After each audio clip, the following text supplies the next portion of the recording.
balls to corporate events. Ashley Mountain and Louisiana Bayou Bistro, making your special event something else. If you've been injured, it doesn't matter if you were hit by a big truck, a smart car, or anything in between.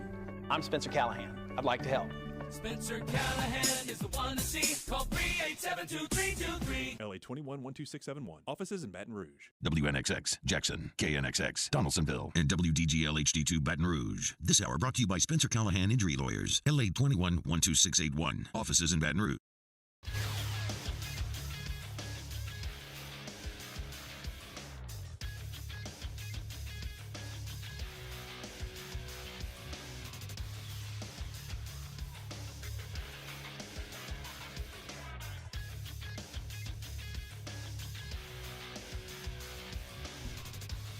Good morning, everybody. It is 7 a.m. on Wednesday, August 23rd. Today in Baton Rouge, expect sunny skies with a high of 105. Coming up on OTB, we look ahead to the football season. You can follow today's show on Twitter, Instagram, and TikTok at OTB_ESPN, or catch us on YouTube at the 1045 ESPN channel and subscribe for daily content. Hour number 1 of Off the Bench, live from the Mercedes-Benz Baton Rouge studio, starts now. Let we go! All-Star Toyota presents Off the Bench with Jacob Hester and T-Bob Hebert. Yeah! Off the Bench with Hester and T-Bob. Hey, P, they said I gotta come off the bench. All-Star Toyota presents Off the Bench with Hester and T-Bob. Yo, yo, yo. Yo, what's up, everybody? Hope you're having a great day. It is Wednesday, August 23rd, 2023. T-Bob, Jake, Mario, and Taylor hanging out with you today. I completely forgot what I was going to open the show with. I had something I wanted to say. You gave it to me before we came in the show. Like, you gave me like a little pre-show what you were going to do. It was great. What was it? It was fantastic. Oh, yeah, it was really good, wasn't it? It was really but good. You forgot, too. I forgot, too. It was Football, so good. Dude, CT, hell of a thing. We'll probably refine it. It's like one of those things where you stop thinking about it and then you remember it. But it was good. Yeah, it was really good, though. Just know that. Yes, it's kind of like the Tenacious D song. The greatest song in the world, right? This is not the greatest song in the world. It's just a tribute. But trust me, it was awesome. Yeah, I was up. I was down. Yeah. I had emotions. I laughed. I cried. Exactly. Yeah. Good. Oh, no, I think what caused me to lose it was when Mario said a high of 105. Are we just casually accepting highs of 105 on August 23rd? I think so. Also, when's the last time it rained? I've never seen Louisiana this dry, which isn't like, Was it last summer we had like 40 straight days where at some point during the day it rained? That's right. I forgot about that. Not this year. No. Again, I thought there was maybe one positive thing about that, but I can't remember what that is either. Oh, has anybody noticed this? Has there been less mosquitoes because of it? Right? I don't get bit by mosquitoes normally anyway. It's something about my blood. I just have like super badass blood, but that sweet pale skin you have. Yeah. I know. I think you probably just taste bad, right? Yeah. I mean that's what it boils down to. Yeah, they don't like the taste of you. Too many chemicals too many inside toxins. of me. Too much just degeneratism. Yeah, I agree. But the point is, like, people who do get attacked by mosquitoes, you've been getting attacked less. Was a thought that I had yesterday. I don't know. Like, do we have less mosquitoes because there's just not as much standing water because there's no water? Sure.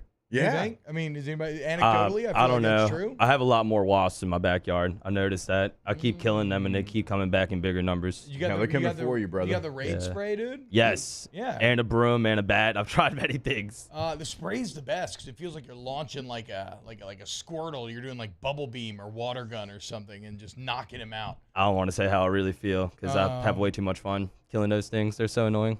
You feel like that scene in Scary Movie?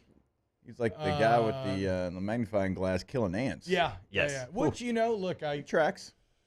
It feels a little where you cruel start as an adult, but you move on to humans. I'd be lying if I said I didn't melt a couple bugs back in the day with magnifying glass. So you were Sid.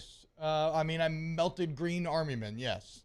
But actually, that's the creators of Toy Story have talked about that. John Lasseter and others have, where if we're being honest, 99% of little boys are more like Sid than they are like Andy.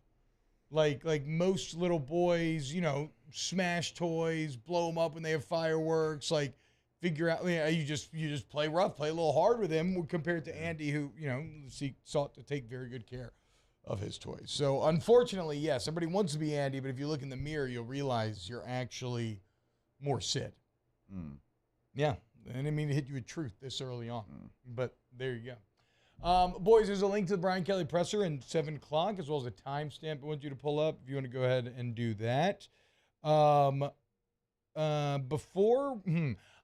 It's weird. We could start with the press conference. I want to do a full OTB college football preview today, conference by conference. Seems to be what everybody's doing right now. But before we get into all of that, I almost feel like we have to start with Swamp Kings.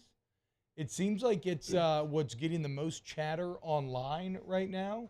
Now, as I told you, I've not watched Swamp Kings, given that Ahsoka came out yesterday. 2 essentially hour-long episodes, which I thoroughly enjoyed. I'll give you a little spoiler-free review at the end of the show when most of you that don't care are already gone. But Taylor, you did as our Netflix documentary correspondent. You did watch Swamp Kings. Give us your early review here. You're 2 episodes out of the 4 in. Yeah, so like you said, I'm halfway done. I've really enjoyed it so far, and obviously, I hate the Florida Gators as much as the next guy, but we can have a debate about that. The thing I enjoyed about it is like I was telling him, I completely forgot that Brandon Seiler played for the Florida Gators.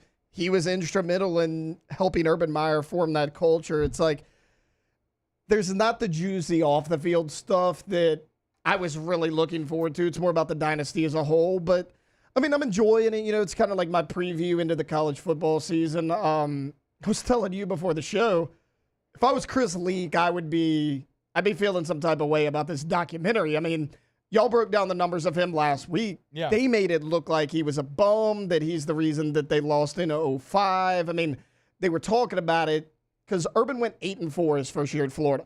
Yeah. And then Dan Mullen came on. He goes, well, the problem was we had the wrong quarterback.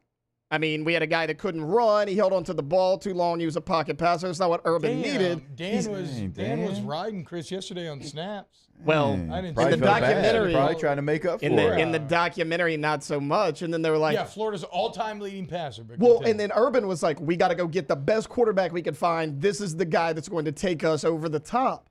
But then in 2006, Leak is still the starter. Yeah. But no, we talked to Dan about it yesterday. The thing is, Chris Leak would do a lot of the work, get you down to the 1-yard line, and then Tebow would come in and run QB power. And so that was kind of Dan's idea on why Tebow ended up overshadowing Chris Leak, is because he's the one vulturing. Which, think about that, Jake. Chris Leak finished tied with Tebow, one behind Peyton Manning in terms of all-time touchdowns in the SEC. Oh, yeah. And if he would have got any of those. And he got a bunch of touchdowns vultured from him in 2006. Sorry, continue, Taylor. no, and Mullen and a couple other guys mentioned that. They were like, we'd put Tebow in. He'd run for a big first down or something like that. We'd pull him off the field, and the Florida fans would boo. Yeah. They didn't want him to leave the field. So, I mean, they kind of get into that. And, that's where I stopped. But they didn't appreciate that on a play-by-play basis, Tebow wasn't ready yet. They were all Tebow all the time. I mean, they showed guys in 2006. Tebow's freshman year, he's not even the starter.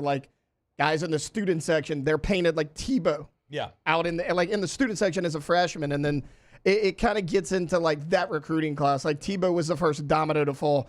Then you land Brandon Spikes, Brandon James, you land Percy Harvin. So it kind of gets into that recruiting class. And that's where I stopped, was the 06 national championship. So I'm about halfway done. So I mean, Tim would play up to what you're talking about too. He would get a 1-yard run for a first down.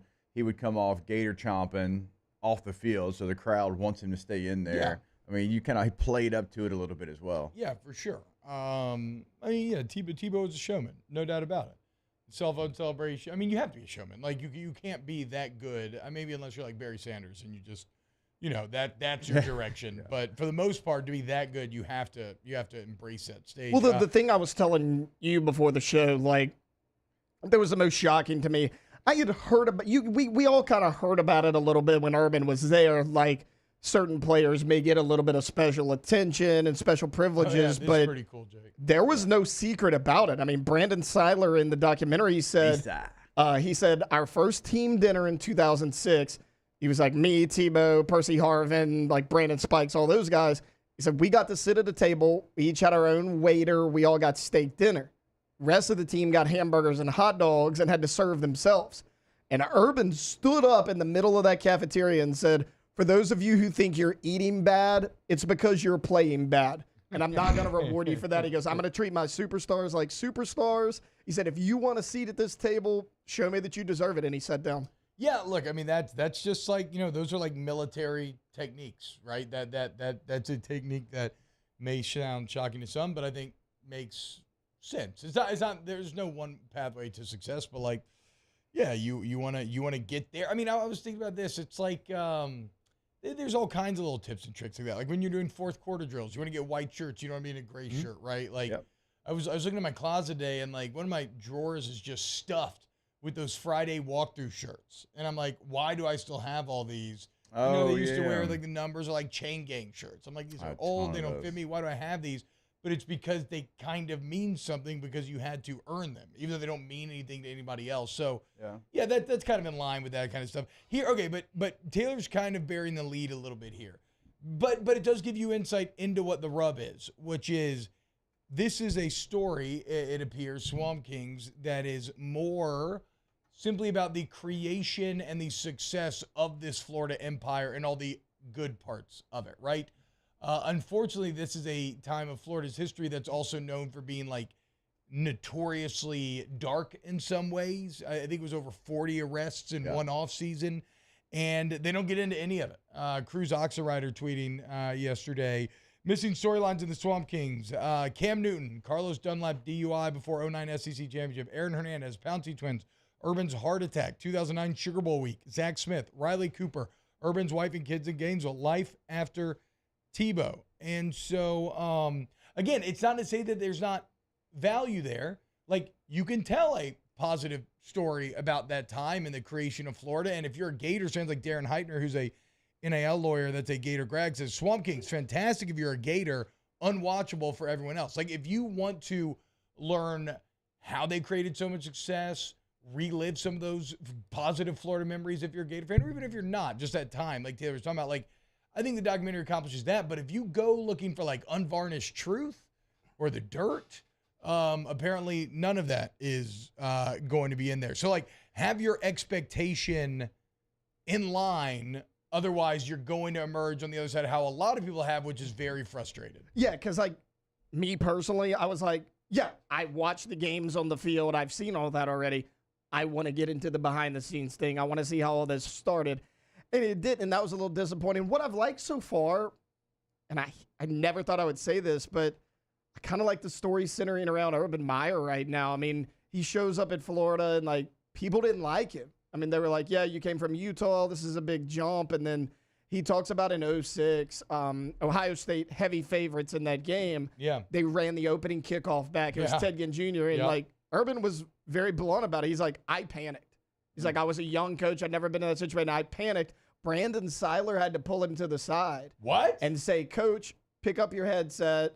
Like, I didn't want them to score either, but if we can't score more than 7 points, then we don't deserve to be here, and everybody else was right. He said, pick your headset back on. We got a football game to win. And so, like, Seiler calmed him down as a young coach, and Urban's like, all right, let's do it.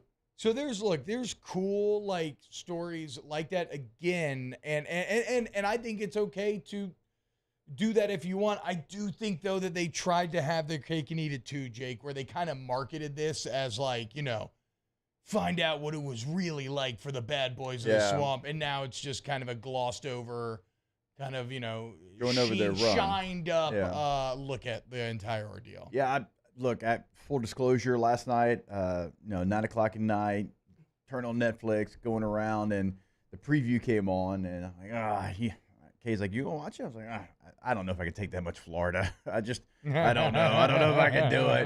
Hey, look, Brandon Seiler was a teammate of mine. I was talking to Taylor about it before. I was with him in San Diego for 3 years, and B-Side's a hard-working son of a gun. So no surprise that he's kind of the main guy that's talking here in the first couple of episodes. He was wild.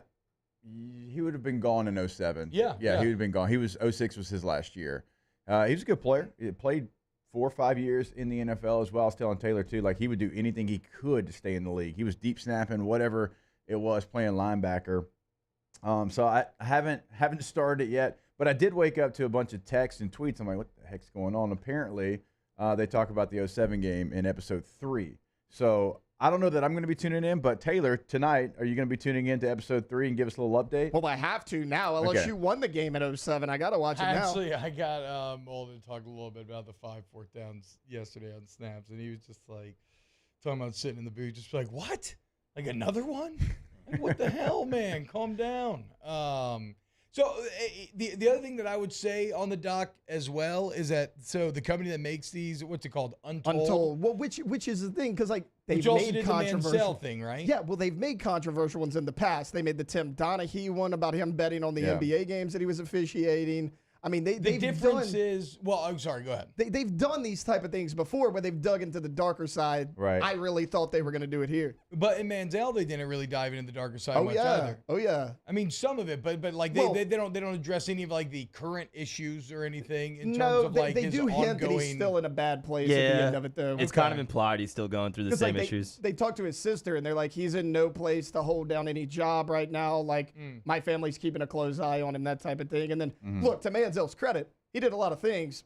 It kind of pales in comparison to what happened with the Florida team. So it's like they dove into it a little bit. Florida could have been such a deeper dive, and that's why I'm disappointed. Yeah, but the thing is, the second that you hear Urban Meyer's voice starting that doc, you probably already know what you're getting, right? Because none of these people are sitting down if you're really going to be exposing the skeletons. So I don't know. I think when it comes to untold documentaries, it seems like that's a couple now where maybe people have wanted a bit more. So, like, you just got to set your expectation. I'm pretty sure I read, too, that the Players Tribune is one of the producing powers behind this, and the Players Tribune is always going to, err on the side of not making the players look awful. So again, I am not out here just saying this documentary sucks. I just think that you got to have your expectation right for when you go watch. Emil's saying it's an infomercial for University of Florida and Urban Meyer. Yeah. So what docuseries like would y'all? Because it doesn't have to be dark to be good. Like, which one in college football in the last 25 years would you want to watch? I mean, we already kind of got it. The U is still goated. The U got into the off the field stuff, the dirt and everything, but it also showed how incredible and badass they were. Yeah. At the time, I remember being a college football player and finding it like very inspiring. It's funny. It's why we started throwing the L's up. It's why we made sure to get a celebration penalty in the Cotton Bowl in 2010. Like, so for me, I don't know. Okay, well, one that hasn't been done. I think USC during Pete Carroll and the Reggie Bush days. Like, I think there's a lot there that you could. It doesn't have to be all dark. Yeah. Like, it can be like what they were doing in the streets of LA as far as like they were stars because there wasn't pro football there at the time, and Reggie Bush winning the Heisman and Matt Leinart and all these players. Like, that would be interesting. 2007 just as a whole would be interesting. Would be great. Like, just to go like week by week in the games and the teams that were number 1. Boston College was number 2 in the country. South Florida was number 2 in the country that year. You know what I'm saying? So, like, teams that nobody ever would – I mean, I know Matt Ryan was the quarterback of BC, but – and then the way it had to play out, and then West Virginia losing to Pitt, and there has to be footage of us acting like a-holes on the plane when we found out we were going to the Natty. Maybe. Now there would be. Wasn't there a video of y'all saying we're going to the ship, going to the ship? That was when we found out. That was the chant on the plane. I don't know. Maybe somebody filmed it. iPhones would have.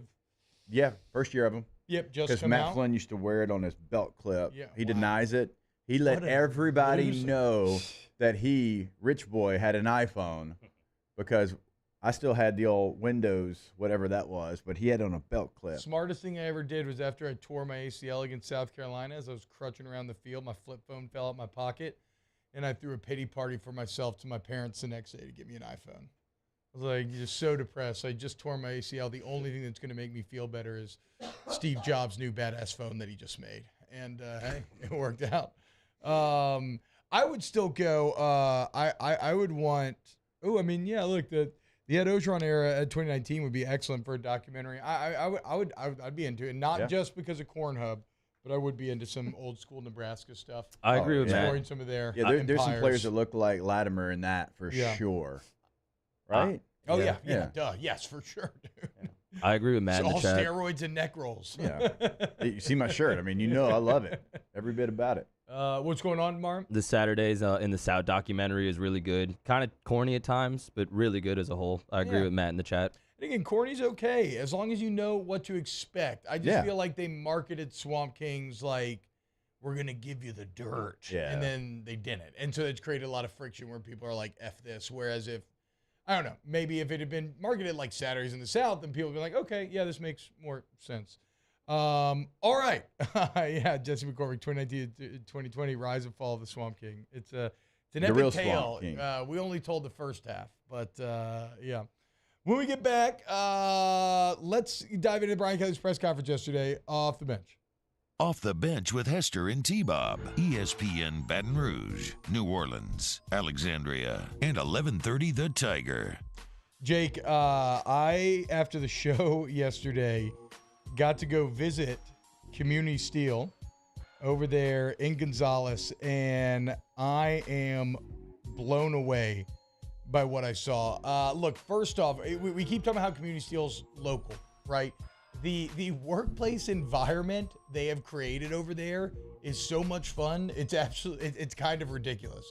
Like, I keep talking about the live and local sales team, and I'll continue to brag on them because when you go in, not only are you going to get all the metal panels, gutters, tubing, channels, purlin, trim that you need, but like, you're going to laugh. You're going to have fun along the way.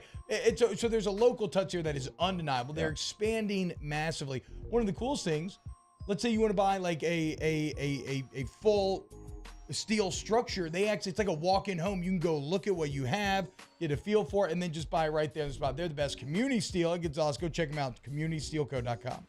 In times of need, get a full list of phone numbers, websites, and other important emergency information on the Demco Stormwatch page at 1045ESPN.com.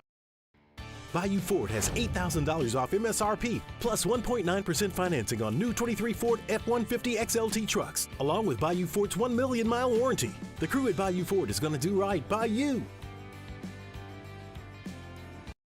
The world's leaders in obesity research, obesity medicine, and obesity science are right here. We're doing something that no one's ever done or trying to answer a question that no one's ever asked before. Pennington is a real jewel when it comes to research.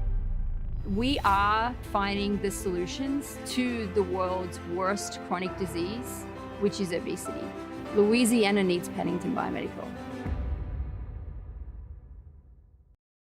Gulf Coast Bank and Trust is giving our customers the power to bank anywhere, anytime during this challenging event. And we're right there with you. Our mobile banking app is a smart way to manage your money and time.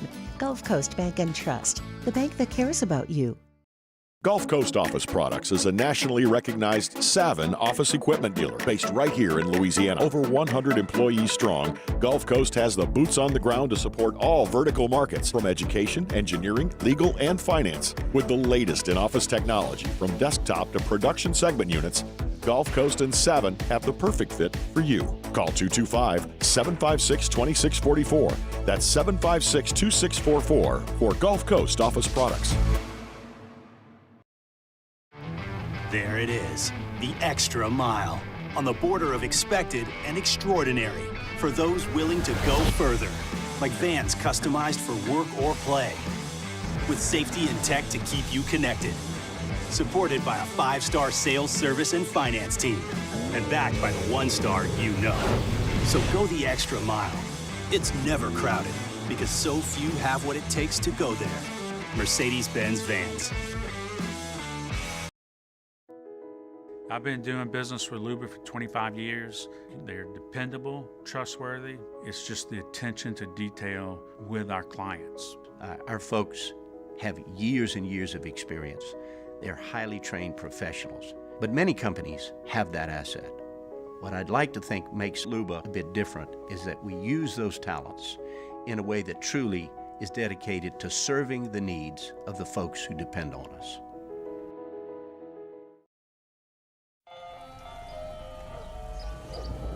Hey there, little buddy.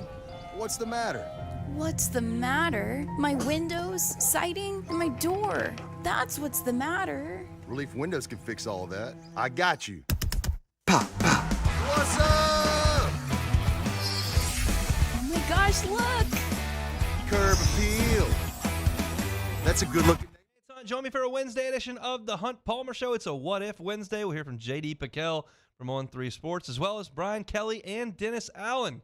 Hunt Palmer Show, weekdays 1 to 3, 104.5 ESPN Baton Rouge.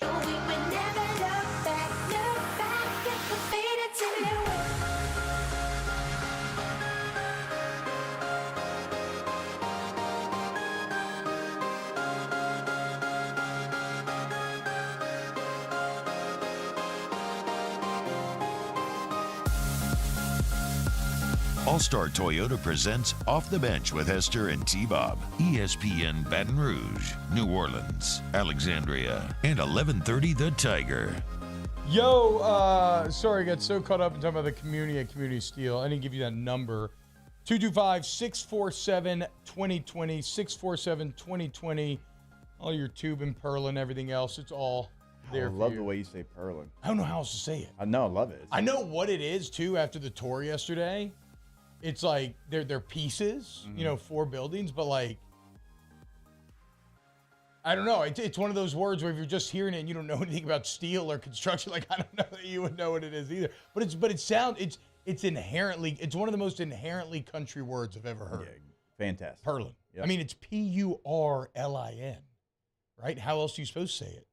There's not even a G to say purline. No, I love it. Purlin. Good, yeah, exactly. That's Need how some you say purlin it. and Yep. tubing? Community Steel, man. 225-647-2020. I'm trying to see if there's any comments worth getting to. Dan Bergeron and T-Bob, I want to see a documentary on the 2011 team. I don't know. There's some dirt from that era you could definitely dig up. I don't know that the problem is, I think, again, setting expectations versus reality. If you did a doc on the 2011 team, the expectation would be some sort of final explanation about how you got your ass kicked in the national championship, right? The problem is the truth, which is simply that you just got your ass kicked and that it was Nick Saban versus Les Miles, is wholly uninteresting from a documentary standpoint, right? If there's no fight, if there's no casino scene or whatever other insane theories people have made up over the years, then people are going to emerge furious out of that thing. So it's not really worth the documentary because, again, the truth remains pretty boring in my opinion. All right, Brian Kelly met with the media yesterday. I don't know. It was a quick meeting, 12 minutes. I don't know. There's a ton to draw from here, Jake. He did say that they're basically getting into a scooch of FSU yesterday and today. He said, he did not say scooch. Oh, no. He said, I can't remember his exact word. It's something along the lines of dabbling in Florida State, basically. Yeah, but saying if he that. said No, I know. scooch. I know. It would have been big for the show. But coming up tomorrow on Thursday, they move to full on Florida State. So it's here, Bo. It's over, baby. Yes, it is certainly here. Saturday, you had a scrimmage, and it's like, okay, Sunday, you're off. Monday, they were off as well. First day of school, and, well, yesterday they got off of school because the power was out. But, yeah, they're fully there. I mean, even today being Wednesday, the day before they move on, they're going to have periods, T-Bob, where they have maroon jerseys out there, and they're going to have scout team periods. So maybe not a full dive into Florida State, but the game plan's already ready to go. They'll already have a couple of card look teams out there. And you have an extra day as well. Like, you don't play on Saturday next week. You play on Sunday. So you also have to be careful. You don't want to overdo it. You don't want to chase ghost. And that can happen when you have the time that LSU has for Florida State, just like Florida State can happen for LSU. And chase ghost, I mean, work on things because you think maybe sort of kind of they might happen in this situation. And you got to be careful because you got to put the game plan in. You got to believe in the game plan. You got to believe in what they're trying to do. When you look at the experience chart, Florida State has the second most experience coming back in the country. It's insane. In the country. Everybody's juniors and seniors. And good. Yeah, Not just bad returning talent. But one of those things is you do know the talent. Oh, that's true. You know the personnel. So you can really start to get a good idea when you're going out there and you're game planning. It's not, this edge rusher. We don't really know. Now, you know the edge rusher. You know the safeties. You know the receivers. You know the quarterback. And so, yeah, it's bad as far as they have a good team coming back, but you get the opportunity. You know the personnel. You can go down the list. Where's LSU? I think they're about 60-something%. They're like 30th. 49th. Okay. 49th in the country. So, not as much. Now, does that account for transfers? The only reason I'm saying it is because Connolly from ESPN has his returning production chart, and in his he has transfers, and I want to say that LSU's like in the 30s, maybe in that one, but whatever. That's an indiscernible difference either way. Yeah, but even a transfer, you can get an idea of the individual from where he was, but yeah, he came up with some way of trying to math out like their production there. Right. Like he didn't give That's them hard to full do. credit. Yeah, I don't think they get full credit for it, but they get some credit for it. I don't know. Yeah. Doesn't matter. So you know who you're playing. You played them a year ago. It's going to be the same Jimmys and Joes for the most part. Now, those players could get better, certainly, but you have to use that to your advantage. I think you go back and you look at last year's tape and you take as much as you can from last year's tape, even if it's hey, here's what Jared Verse did against you, Will Campbell. Make sure that you're ready for that. And then that can be sort of an advantage for you. But again, don't chase ghosts. Don't do things that Florida State has never shown you. You have to adjust to those things in the game if they happen and not spend time over preparing for those things when you can prepare for who you know who they are, because Mike Norvell's been there for a long time. Jordan Travis has been there for a long time, and you're going to get Florida State in the version that you know. Again, do not make the mistake, and how could you after last year, but that I made last year of taking this Florida State team lightly. Like we talked about the other day, Jordan Travis, not only the quarterback with the highest total QBR in the country of the last 6 games last year, but if you look at his last 19 games compared to Jameis Winston's last 19 games at FSU, Jordan Travis better, more touchdowns, less turnovers, just as explosive. And more efficient, right? Doing it in less plays. So like this is an elite Florida State team. Get ready. I don't know that LSU wins this game. It is a true coin flip of a game.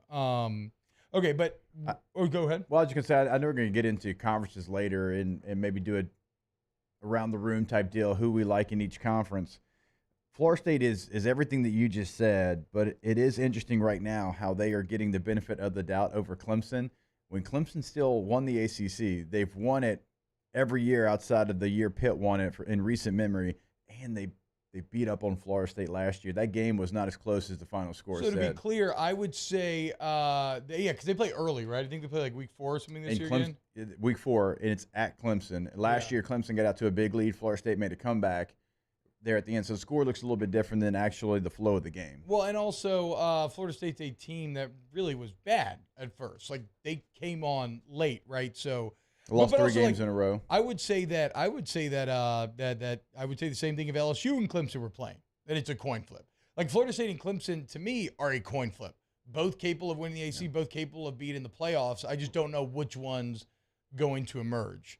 Don't take any Florida State love as Clemson disrespect. I think they are on the same level this year. That was not thrown at T. That is just every person that I talked to who covers the ACC outside of Roddy Jones is like Florida State, Florida State, Florida State. And like a Clemson mentions like at the very end, I'm like, whoa, what are we doing here? You Florida State's new. They're exciting. They got everybody returning. Somewhat. I mean, it's just Clemson last year got thrown out of the benefit of the doubt club so fast. I'm like, what is going on here? That's the ACC, though. You know, I feel like that's a lot of the because that's the worst conference in football this year. Maybe but still, like if any team, it doesn't matter what conference they played in, like kind of deserved. And it was 1 loss, and it was like 2 lost teams were jumping ahead of them. I'm like, okay, well that's not what I had coming for that team. So it's an interesting dynamic, and this isn't even like Clemson love here, but it's just. When you do what they've done, which they've been right there with some of the standards of college football over the last 10 years, like, gosh, it's just people throwing them out of the club. I said it yesterday, like, there's no, like, bottle service for Clemson. Like, the guard's putting his hand on their chest, being like, no, the back of the line's back there. Yeah, I mean, look, dude, you are who you hang out with, and the ACC's lame, okay? You don't get VIP if you're hanging out with Andy Dick, okay? If you're hanging out with Taylor Swift, then you get to go to the big table, okay? Now, Mario, I apologize. I don't mean to that was a stray, man. Jeez, so many other people. But it's true, though. No, but it's true. Andy Dick is the ACC. The ACC is Andy Dick. They're equivalent with one another. I say all that about Clemson, but they also need to be careful in week number 1. And I know this is, again, we'll get to it later. They have Duke at Duke. Oh, yeah. Duke, number 3 in the country in returning production. They won 9 games last year. Yeah, cool. Could have won 11. I mean, they had no business losing to North Carolina in that game, if you'll go back and remember that one. So, 9-win Duke team, Elko back at head coach, Riley Leonard back at quarterback at Duke on a Monday. The stadium only holds about 40,000, but it's going to be 40,000. Yeah, Cameron Crazies, so they call them, right?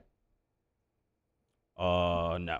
Basketball. Yeah, for basketball. But yeah, right fan base. It's the same people. What are y'all talking about? Cameron, fan base, yes. Cameron Indoor Stadium. Oh, my God. Guys. Never mind. He didn't even know, guys. Obviously. All right, let's go. What were you going to say? You want to say something before we go to break? No, I was just going to mention, like Hester said, like Riley Leonard returning to Duke. Like everybody's talking about Klubnik, Drake May, and Jordan Travis, but I mean, he had 20 touchdowns to 6 interceptions. He also had like 700 yards rushing last year, another 8 touchdowns on the ground. So that's a 28-6 touchdown to interception ratio. I mean, he's really, he's a really good. I'm surprised more people didn't try to go get him from Duke. 100%. I'm glad he's not leaving though. Look, Duke's fun. It's exciting. The UNC Duke game is probably the best UNC Duke football game ever. Yeah, maybe potentially, but they have a ceiling that I think obviously FSU and Clemson are higher than. I mean, yes. It's probably a 10-win ceiling for Duke, which would be awesome. Florida State and Clemson's ceiling is higher, but I'm just saying, like, you do have, like, you can't just assume anymore. Like, that's a game, opening week, it's on a Monday night. Duke's been talking about that game. Now, Clemson, you need to be ready too, but it will be a game that is close, not maybe till the fourth quarter, but I feel like it's going to be a close contest, and there's going to be a play here or there that decides that game. I think that much of Duke. It might, or Clemson shows up, smashes, and everybody's like, oh, okay, like we. And I sure will be. Yeah. Okay. Yeah. Well, and the rest of the ACC is going to pucker. I misspoke. Riley Leonard did not have 8 rushing touchdowns last year. He had 13. Oh, wow. So 20 passing touchdowns, 13 rushing touchdowns, only 6 turnovers. Say, Riley. I see you, Bo. Duke and plus he completed over 63% of his passes. It's gone up to 12.5? Yes, they're 12.5 point on dogs in that game, by the way. It was 13.5 a couple of days ago for Clemson. All right. Well, look, let's go to break because we've gone very long. Imagine that. Must be the Miles talk. And then when we get back, we get to one answer from Brian Kelly I do want to play yesterday. Keep it locked, OTB. Off the bench with Hester and T-Bob. Get Gordon and get it done today. 225-888-8888. You want to join the G team? The same team as some of your favorite athletes are on? You can do so. But, more importantly for you, Gordon's going to fight for you in the courtroom, get you what you deserve. But if you just love LSU and you want to check out some great content I think you'll really enjoy, go follow him on Get Gordon on all social media. You can see sit-downs with your favorite athletes, kind of learn what makes them tick, learn their stories a bit. They're just pumping it out right now. Remember, the Billboard contest going on till the 31st. Get your suggestions in, win that money. Get Gordon and get it done. Go to the website, getgordon.com, and like we tell you every single day, you can have a chat right there on the site. So any question, concern you might have, they can answer that. You can always find them on social media. @GetGordon is the handle. And remember, you can always call them in the state of Louisiana. Any question that you might have, area code in Louisiana, followed by 888-8888. Our listeners fire off their opinions on the jimsfirearms.net hotline at 499-1045. Keep listening for your next chance to shoot us your thoughts with the jimsfirearms.net hotline on 1045 ESPN Baton Rouge. At Corvell Toyota in Opelousas, you can lease a new Toyota 4Runner for $489 per month. That's right, you can get a brand new Toyota 4Runner for only $489 per month. So come on down to Happy Town. That's Corvell Toyota in Opelousas, Happy Town, USA. Gulf Coast Bank and Trust is giving our customers the power to bank anywhere, anytime during this challenging event. And we're right there with you. Our mobile banking app is a smart way to manage your money and time. Gulf Coast Bank and Trust, the bank that cares about you. Oh, hey, what's up? It's Big V and Bubba, 100.7 The Tiger Morning Show. We'd love for you to join us every weekday, 4 a.m. till 9 a.m. Yeah, everything you want in a show. Country music. We got laughs. We got celebrity in-studio guests. We just need you. Join us every weekday morning, 4 a.m. to 9 a.m., right where it all started. That's right. Louisiana's country station, 100.7 The Tiger. Dylan Cruz here to tell you about Six Rings Baseball and Softball Camp. If you live on the North Shore and play ball, go to Six Rings Camps with former LSU assistant coach Dan Canaveri. His knowledge is second to none, and your child will improve and have fun doing it. Camps were held at Coquille Park and Six Rings Academy in Covington with 4 sessions over the summer. Full day and morning only sessions are available from ages 7 to 13. Go to sixringsbaseball.com or call 985-206-9096. Learn the game to love the game. Gulf Coast Office Products is a nationally recognized Savin office equipment dealer based right here in Louisiana. Over 100 employees strong, Gulf Coast has the boots on the ground to support all vertical markets from education, engineering, legal, and finance. With the latest in office technology from desktop to production segment units, Gulf Coast and Savin have the perfect fit for you. Call 225-756-2644. That's 756-2644 for Gulf Coast Office Products. There it is, the extra mile, on the border of expected and extraordinary, for those willing to go further, like vans customized for work or play, with safety and tech to keep you connected, supported by a 5-star sales, service, and finance team, and backed by the 1-star you know. So go the extra mile. It's never crowded, because so few have what it takes to go there. Mercedes-Benz Vans. I've been doing business with Luba for 25 years. They're dependable, trustworthy. It's just the attention to detail with our clients. Our folks have years and years of experience. They're highly trained professionals. But many companies have that asset. What I'd like to think makes Luba a bit different is that we use those talents in a way that truly is dedicated. Matt Moscona inviting you to join us for Wednesday's Hump Day AFR presented by Pluckers. Brian Kelly updates fall camp. We'll let you hear from the coach, and we'll continue our tour around the SEC, checking in on Missouri. Join us 3 to 6, 104.5 ESPN Baton Rouge. Go on and close the curtains, 'cause all we need is candlelight, you and me, and a bottle of wine, and I'll hold you tonight. Well, we know I'm going away, and how I wish. All-Star Toyota presents Off the Bench with Hester and T-Bob. ESPN Baton Rouge, New Orleans, Alexandria, and 1130 The Tiger.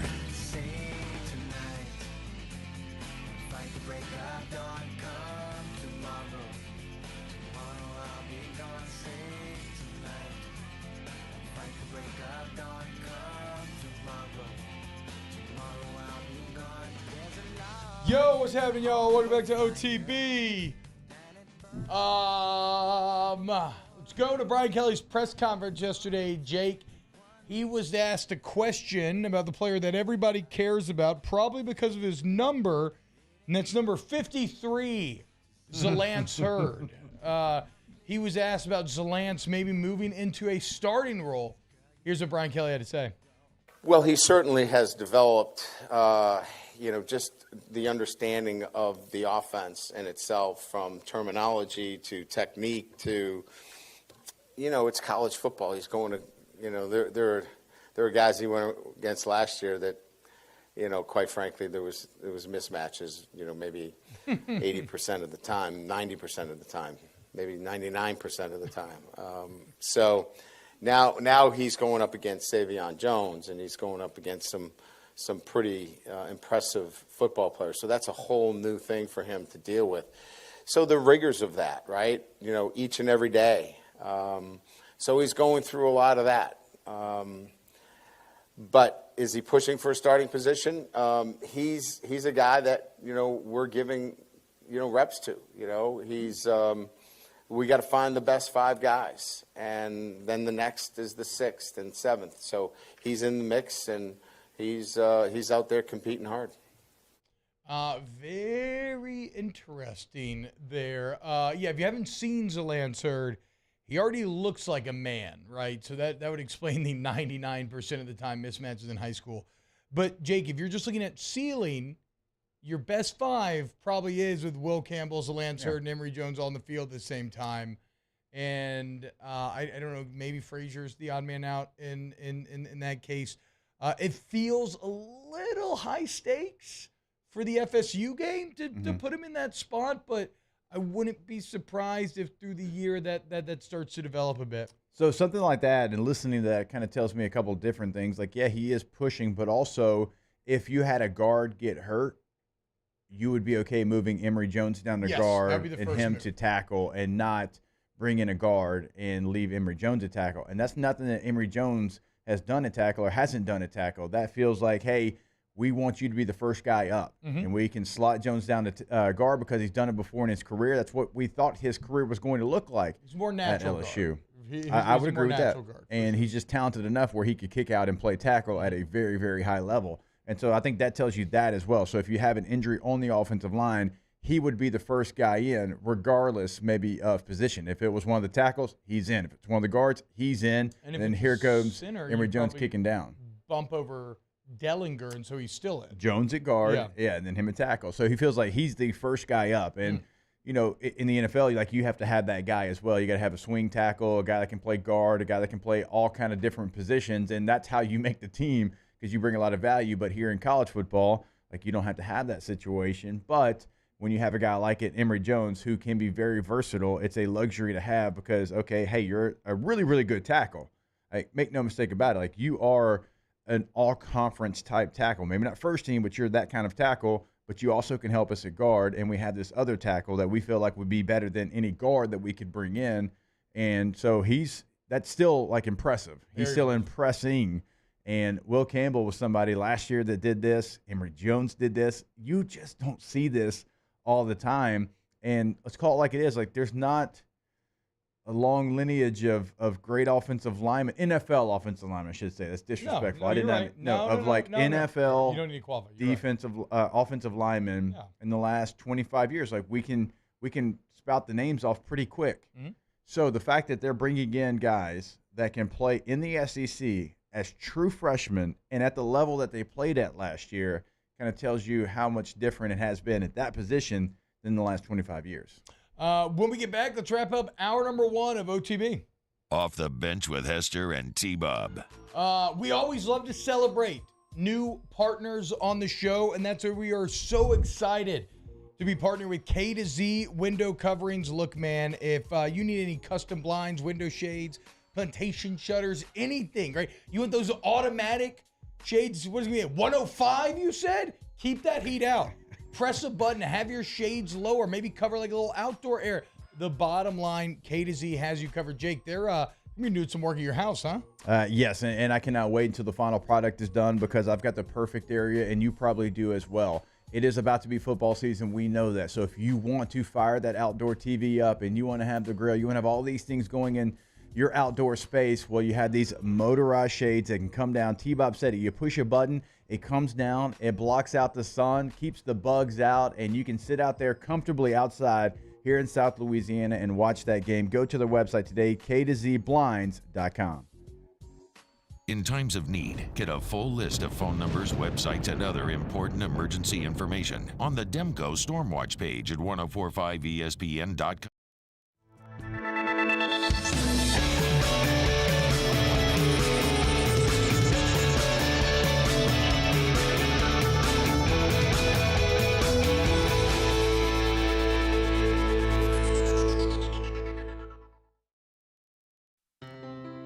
When it comes to ending cancer, we push forward, always working together for you.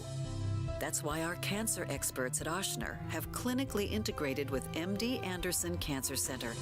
This means advanced cancer care, including access to life-saving clinical trials and integrating care to treat the whole you. Introducing Ochsner MD Anderson Cancer Center. Long live you.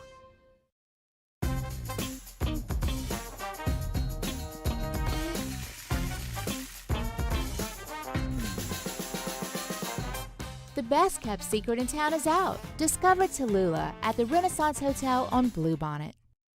Follow us on Twitter at 1045ESPN to cast your vote in the Citizens Bank and Trust Poll of the Day. Vote daily inside Off the Bench, live at lunch on Palmer. And after further review, Citizens Bank and Trust brings you the Poll of the Day via Twitter at 1045ESPN. Scoocha, fall in the air, fall. is right around the corner, which means fall fishing is, which means it's time for you to take your boat to the next level with front-to-back boat service in a bunch of different ways. You want a custom stair job, you can have a ton of fun out there on the water, they can do that. What about a spot lock trolling motor? So you stay right where you need to in casting lines, or sonar that's let you see the fish under the water before you cast. All of your maintenance needs as well. For 38 years, they've been at it and will continue to do so. The Sherman family of front-to-back boat service. Hello, Samantha, dear, I hope you're feeling fine. And it won't be long until I'm with you all the time. But until then, I spend my money up right down on my last dime. Come on, in Baton Rouge.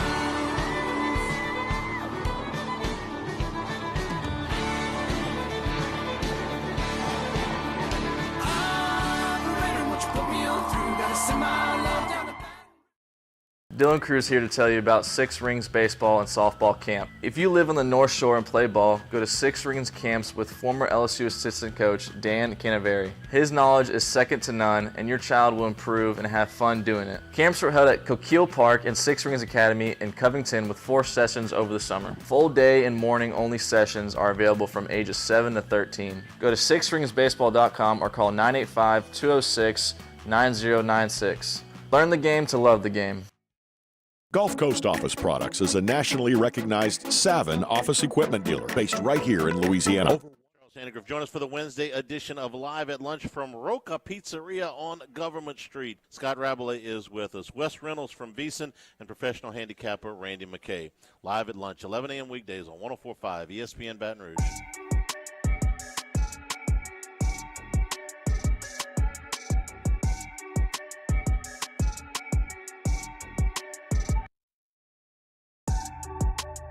All-Star Toyota presents Off the Bench with Hester and T-Bob. ESPN Baton Rouge, New Orleans, Alexandria, and 1130 The Tiger. Welcome back. Week 0 college football roll right or wrong, and in honor of it, we will dive into a OTB college football preview. Okay, conference by conference, roundtable discussion, boys. Sharpen your takes. Okay, get them ready to go. I'm trying to think of I had a good 45. Okay, we might as well. That could work in later. Okay, go to the 9:15 section and get me this video. My buddy sent me to this morning, and I was just like, "What in the righteous gemstones am I watching?" This is I think a Baptist pastor, Jake, who he's putting together the sermon. He's getting fired up, man. He's like, "Hey, how am I going to communicate my message to my audience?" I suppose something about the Barbie movie had him fired up because he chose to demonstrate what you should do in the name of the Lord by taping a Bible to a baseball bat and smashing a Barbie dream house in front of the congregation. Here it is from Tennessee. The demon comes out when you expel it. The stronghold comes down when you demolish it with the Bible.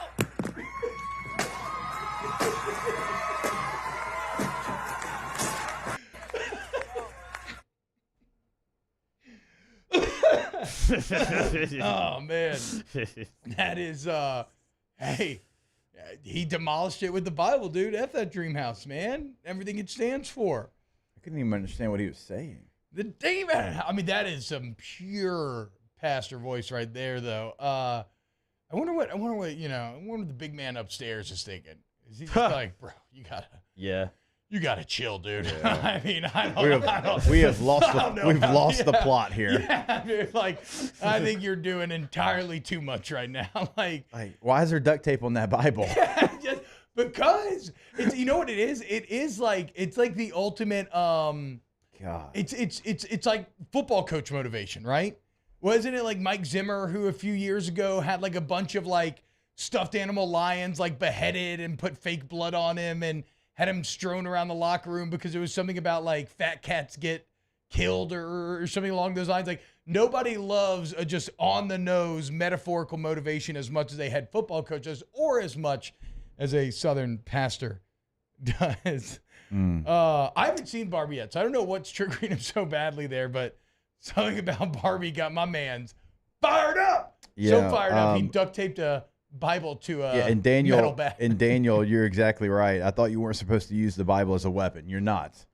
It's a metaphorical weapon. Pretty clear. Okay? You're not supposed to use it as a weapon. You can't beat a demon's ass without a baseball bat, son. Wake up!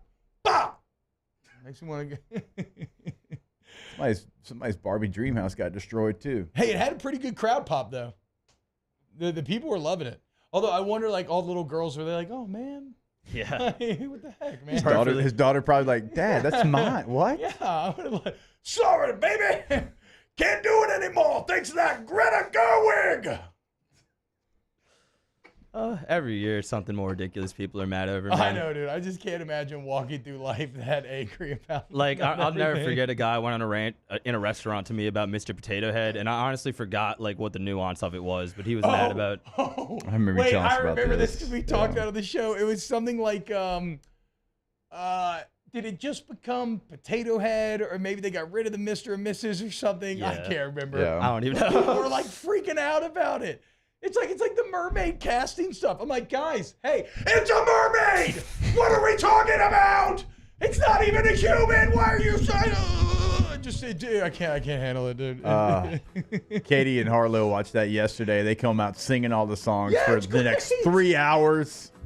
Maybe not 3 hours. Don't text me. Harlow can sing. Wild and Nice. water, miles beyond the sea. I Off was the bench with darkness Hester bound. and T-Bob. I'd almost drowned. You came and saved me. The new Prince Eric song's a banger, bro. I'm telling you. Sam Hartman? Yeah, straight up. DraftKings. Download the DraftKings Sportsbook app today. If you're downloading for the first time, use the promo code Baton Rouge. All one word, promo code Baton Rouge. You bet $5 on any college football game. What do you get? $200 in bonus bets instantly. Okay? So you want to get in the week 0 action, maybe a little Navy, Notre Dame wager, whatever you got, Jake. Navy, Notre Dame spread. Where are you going? 16.5. I'm going to go Navy. Okay. There you go. Sticking with the armed forces. Good pick. So, again, new customer, promo code Baton Rouge, $5, $200 free bets. And as always, you can do all your parlays and everything else you want. If you're a returning customer, remember, you must be 21 or older, physically present in Louisiana. Select parishes only. Bonus bets expire 7 days after issuance. Eligibility and deposit restrictions apply. Terms at sportsbook.draftkings.com/football. Terms licensee partner, Golden Nugget, Lake Charles. Gambling problem? Call 1-800-GAMBLER, 1-800-426-2537.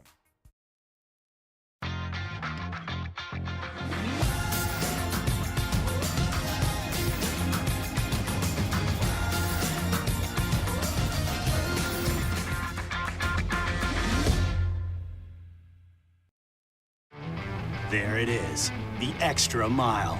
On the border of expected and extraordinary. For those willing to go further. Like vans customized for work or play. With safety and tech to keep you connected. Supported by a 5-star sales, service, and finance team. And backed by the 1-star you know. So go the extra mile. It's never crowded. Because so few have what it takes to go there. Mercedes-Benz Vans. The world's leaders in obesity research, obesity medicine, and obesity science are right here. We're doing something that no one's ever done, or trying to answer a question that no one's ever asked before. Pennington is a real jewel when it comes to research. We are finding the solutions to the world's worst chronic disease, which is obesity. Louisiana needs Pennington Biomedical.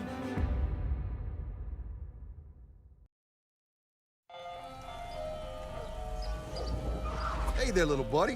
What's the matter? What's the matter? My windows, siding, and my door. That's what's the matter. Relief Windows can fix all of that. I got you. Pop, pop. What's up? Oh my gosh, look! Curb appeal. That's a good-looking neighborhood. ReliefWindows.com. Dylan Cruz here to tell you about Six Rings Baseball and Softball Camp. If you live on the North Shore and play ball, go to Six Rings Camps with former LSU assistant coach Dan Canaveri. His knowledge is second to none, and your child will improve and have fun doing it. Camps were held at Coquille Park and Six Rings Academy in Covington with 4 sessions over the summer. Full day and morning only sessions are available from ages 7 to 13. Go to sixringsbaseball.com or call 985-206-9096. Learn the game to love the game. When is a taco more than just a taco? When it's Government Taco. Voted best tacos 3 years in a row by 225 Magazine, Government Taco puts the most delicious spin on tacos the capital area has ever seen. With creative combinations like the Magna Carrot, the Filibuster, or the Steak of the Union. Plus perfect tortilla chips paired with the best salsa and queso you've ever had. And happy hour every day from 3 to 6 p.m. and all day on Thursday. Government Taco, 5621 Government Street.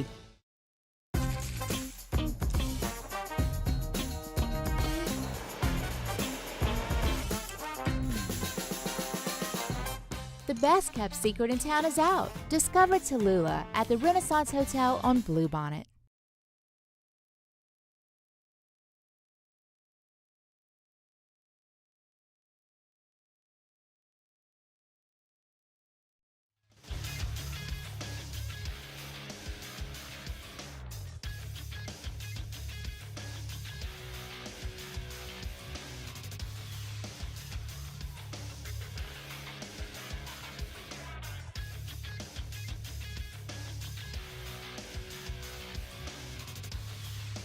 Good morning, everybody. It is 8 a.m. on Wednesday, August 23rd. Today in Baton Rouge, expect sunny skies with a high of 105. You can follow today's show on Twitter, Instagram, and TikTok at OTB_ESPN, or catch us on YouTube at the 1045 ESPN channel and subscribe for daily content. Hour number 2 of Off the Bench, live from the Mercedes-Benz of Baton Rouge studio, starts now. All-Star Toyota presents Off the Bench with Jacob Hester and T-Bob Hebert. Yeah. Off the Bench with Hester and T-Bob. Hey, P, they said I got to come off the bench. All-Star Toyota presents Off the Bench with Hester and T-Bob. Yo, yo, yo. Yo, what's up, y'all? Hour number 2 of OTB.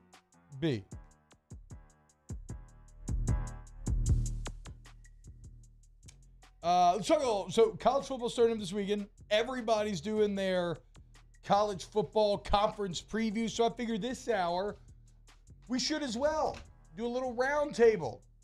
Maybe dive. I got to start with the Big 12, or we can start with the AC. Where do you want to start? Actually, should we work worst to first?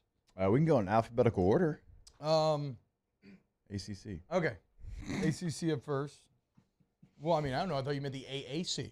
Okay. Nah, bro, you knew we wasn't doing no group of 5 in here. Tulane's going to win that anyway. I hope so, for sure. No. You know who I was talking to yesterday? It ain't no hope. Someone, it's a fact. Someone related to Jared Small. Jared Small's at Tulane now. Remember, Really? he was in line to be the starting linebacker. Yeah. Had an incredible story, walk on, and then he tore Yeah. his other ACL. Yeah. Brutal break, story, yeah. awful. But has eligibility left. Now he's at Tulane. I had no idea he had another year left. Yeah, hell yeah, man. I'm sure maybe he got medical or something, COVID, who knows. But either way, I hope that Jared Small kicks ass. Oh, for the I hope Wave he this year, leads dude. the league in tackles. Me too. Shout out Jared Small. All right, let's dive in. Should we get bed music for this? Maybe just give me something. It can be, you know what? This, Mario, generic beat time. Okay, Really? This is your bad signal. This I feel is like your yes, time to right? shine. I feel like that's probably the best way to handle this. Or maybe some NFL Films music. He's to like, get me what? Fired up, dude. Yeah. Generic bed music. Oh, do y'all want to listen to John Williams of Guts and Glory again? You get fired up? You got any Hans Zimmer back there? I'm just kidding. I know you'll hate it. Bums. That's one thing about Ahsoka that I'll say, and I really enjoyed Ahsoka. We'll get to it in hour number 3, but I'll be damned if all these shows, it just, man, as far as the music goes, it's all solid, but Ludwig Göransson was just on another level. Yep. And once Chris Nolan has you do Oppie, I don't think that there's any going back to Disney TV shows. No. Unfortunately. No. I think you've elevated past that. Yeah. All right, let's start with the ACC. And we are not going to go team by team here. Unless you wanted to, Jake. But I figure we got to move fast. We so do. Stick with the big Fast-ish. dogs. Let's start talking about Clemson. Something we've already kind of touched on a bit today.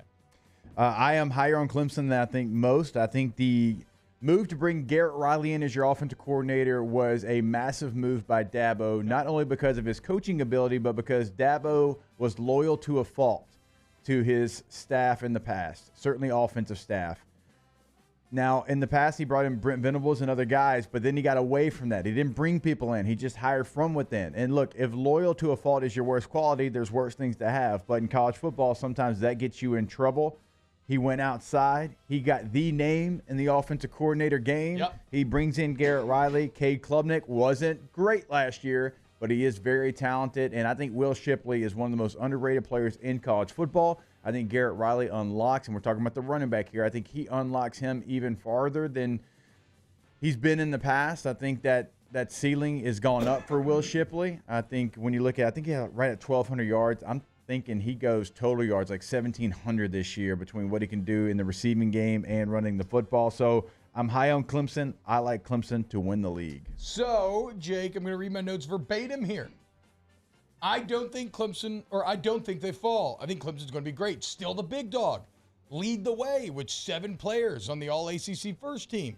I do think, though, if you look at Clemson FSU, Jake, it's a bit of a Bama-LSU dynamic, where I think I still probably think that Clemson's roster is better overall, but maybe I like the frontline starters of FSU a bit more. Mainly that would be in the weapons department. I know FSU's weapons are going to be elite. I'm not sure about Clemson's outside of Will Shipley. But I think Clemson wins 11 games. I mean, I see 3 tough games. FSU at home, UNC at home, Notre Dame at home. Clemson's winning 2 of those 3. Yep. And I know they're at South Carolina, but as much as I like South Carolina, revenge game, Clemson, I don't know. I feel like Clemson probably handles that. So they will come into that one focused. Yeah, yes, fair. Yeah. Now, in the end, there's some weird dynamics with Florida State because, let's say if Florida State loses to LSU, but then runs the table. They're 11-1 with a win over Clemson. Clemson could also be 11-1 at the time.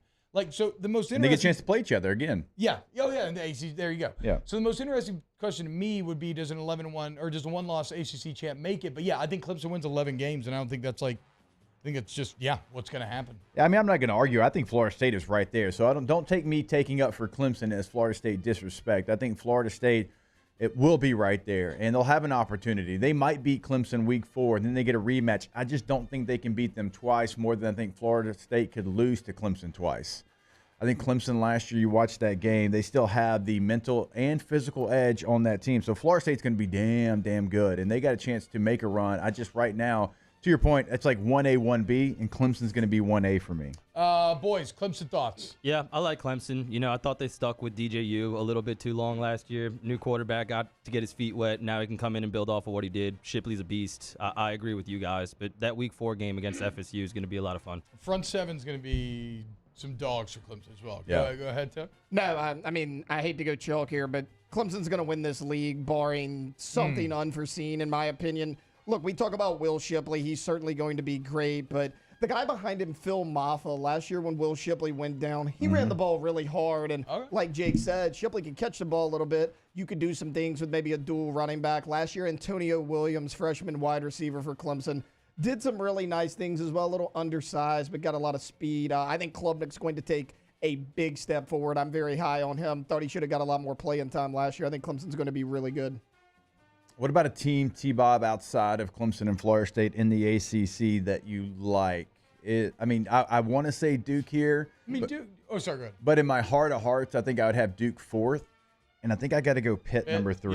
Yeah. Pitt's got a lot returning, 12 returning starters. And Dracovic coming over from Boston College is better than Keaton Slovis. Last year, they were 9-4. Remember, they lost an overtime game to Tennessee. Probably were the better team in that game. That was at the beginning of the year. That game was awesome, yeah. Dude. I forgot about that game. Oh, that game was sick. Before we knew that Tennessee was Tennessee. Yeah, and Pitt had won the league the year before, so they were kind of the favorite going into the game, and they had multiple opportunities to win that game, lose in overtime. And I think Pitt's better at quarterback, and you have that much returning. Now, you got to replace a really good running back, but Hammond, somebody last year that ran for about 500 yards as the second back.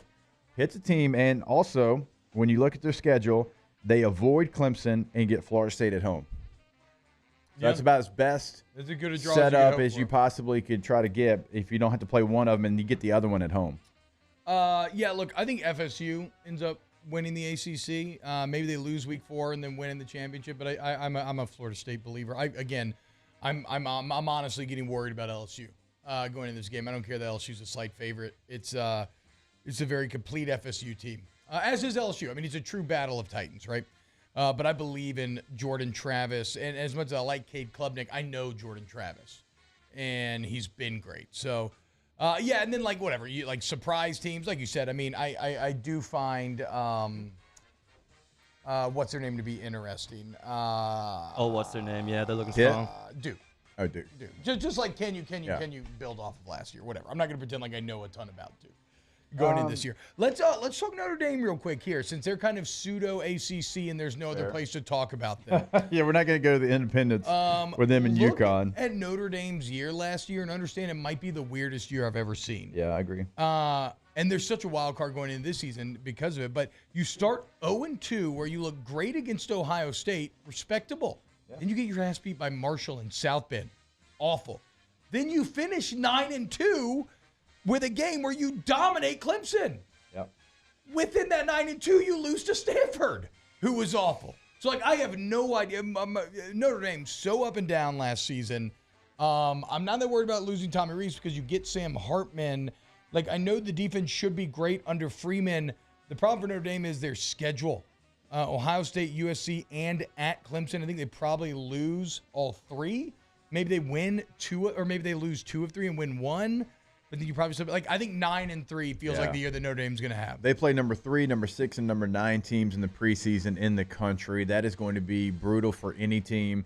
Now, they finished strong. The only loss they had was USC. They beat South Carolina. Remember, at the time, this was in a bowl game, South Carolina had just beaten the hell out of Tennessee, and they had just beaten Clemson. They were hot. And then that was a shootout, I think 45-42, something like that in a bowl game. And Notre Dame got that victory. They got Sam Hartman. But when you play 3, 6, and 9, and teams that we think will be there in the end, that's going to be very difficult. 3, 6, 9, damn real fine. I mean, yes. that's it, dude. I mean, what else are you going to do? Yes. So Notre Dame 9-3, boys. Anything there to change? Not really. I hope they do. Not good, because a lot of butthurt Notre Dame fans out there. So you have, I don't have that kind of emotion for Notre Dame, honestly. Y'all don't see the guy that went semi-viral talking about like Brian Kelly being on the hot seat? Like, there's a lot of those people. Fans, yeah. Fans and media. But, you know, Lions don't concern themselves with the opinions of Catholics. For sure. For what it's worth, I think their schedule is too hairy. But That's insane, right? I just don't want them to do well. Yeah. It's too hairy? Yeah, Sam Hartman is hairy. Very hirsute individual. I do love the idea that the Fighting Irish are playing in Ireland to open the year. That is sick. Look, I actually think they go worse than 9-3. Look, the games y'all mentioned, I do think they drop all 3, but there's some 50-50 games on their schedule. Are we certain right now that Notre Dame beats Duke? Are we certain that they beat Pitt? He was just talking about how good Pitt could be this year. I mean, but I feel you. There's a chance Notre Dame goes 7-5 this year. Oof. I'm still not sold on Marcus Freeman as a head coach. We know his defense is going to be good. What are they going to be on the offensive side of the ball? I think there's some question marks. Remember the wild card nature of last year, though. It wasn't just bad wild card. Like they did beat the hell out of Clemson. Like they could waffle both ways. For sure, yeah. That's what I'm saying. Like, a lot of these games could go either way. Yeah, we got to see how Sam Hartman plays outside of the slow mesh offense too. Yeah, I think he's going to do good. Word on the street is I think he's going to do good. We'll see. Yeah, but again, it's like, if a couple of these 50-50 games fall the wrong way for him, they could be looking at 7-5. I think 8-4. I agree with 7-5 feels a step too far. Yeah, it does. What was it? I think that'll do it for our ACC people. All right, this so music has like a great Johnny Quest feel. So 3 Clemson, 1 Florida State. Yeah, for the champion. Final answer. Yeah. Final answer. Florida State. I'm riding with the Noles, dude. All right. You want to go into Big 12 or Big 10? We're going to go in alphabetical order. We can go Big 10. Yeah, let's go Big 10 next. Right. Here on ODB. Off the Bench with Hester and T-Bob. ESPN Baton Rouge, New Orleans, Alexandria, and 1130 The Tiger. Go to ITI Technical College, iticollege.edu. This is a local family-owned trade school that's, I got a cough, Jake. Been doing this for 50 years, y'all. 50 years of taking care of Louisiana students. And check it out. The 50-year celebration is coming up in October. And so if you want to get involved, they're going to have a jambalaya cook-off. Any businesses that want to get involved, you can do so. Go to iticollege.edu, call them up, ask how to get involved. Look, man, it's a great cause. And like I said, they've been helping provide careers for Louisiana residents right there on Airline Highway. The campus is beautiful. For about 50 years now, they help with, figuring out the schedule, mock interviews, internships, all of it. Fix your life with ITI. iticollege.edu, iticollege.edu is the website, but we encourage you, go get boots on the ground on their campus. We say it every day because it is factual. It is set up for your success. You'll be blown away. iticollege.edu.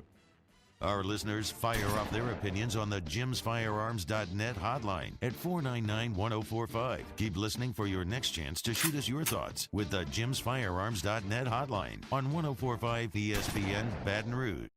Gulf Coast Office Products is a nationally recognized Savin office equipment dealer based right here in Louisiana. Over 100 employees strong, Gulf Coast has the boots on the ground to support all vertical markets from education, engineering, legal, and finance. With the latest in office technology, from desktop to production segment units, Gulf Coast and Savin have the perfect fit for you. Call 225-756-2644. That's 756-2644 for Gulf Coast Office Products. Bayou Ford has $8,000 off MSRP, plus 1.9% financing on new 23 Ford F-150 XLT trucks, along with Bayou Ford's 1 million mile warranty. The crew at Bayou Ford is going to do right by you. It was a humid day,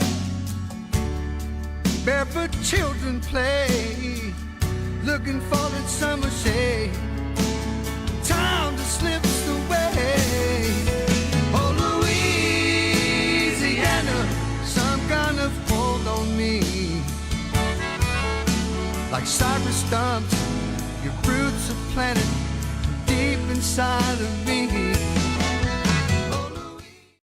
When is a taco more than just a taco? When it's Government Taco. Voted best tacos 3 years in a row by 225 Magazine, Government Taco puts the most delicious spin on tacos the capital area has ever seen. With creative combinations like the Magna Carrot, the Filibuster, or the Steak of the Union. Plus perfect tortilla chips paired with the best salsa and queso you've ever had. And happy hour every day from 3 to 6 p.m. and all day on Thursday. Government Taco, 5621 Government Street.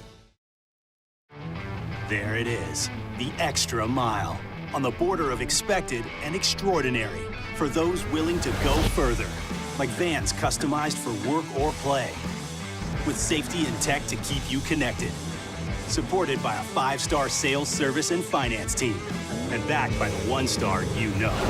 So go the extra mile. It's never crowded, because so few have what it takes to go there. Mercedes-Benz Vans.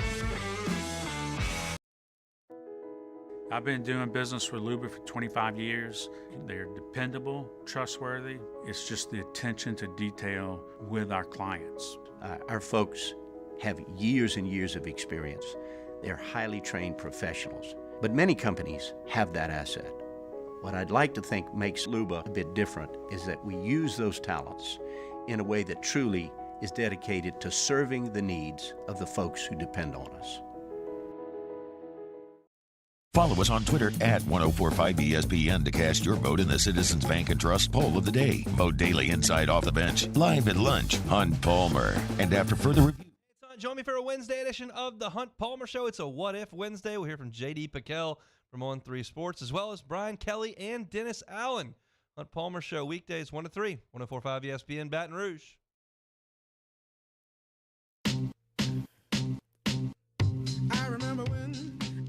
I remember when I lost my mind.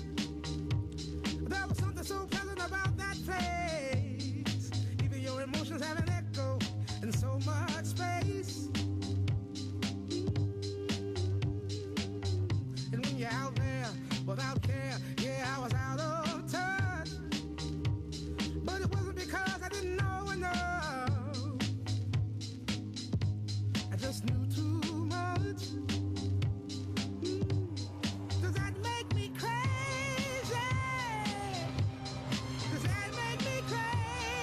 All-Star Toyota presents Off the Bench with Hester and T-Bob. ESPN Baton Rouge, New Orleans, Alexandria, and 1130 The Tiger. Shout out CeeLo. This was a banger in college. Tall as Barry Sanders. Probably same height. You think he had the same spin move? Yeah, bro. I'm sure. Knowles Barkley probably did. I don't know about CeeLo. CeeLo looks like Natron Means. Bro, don't disrespect Natron. He like does, that. dude. They have the same body type. Mike Tolbert, then.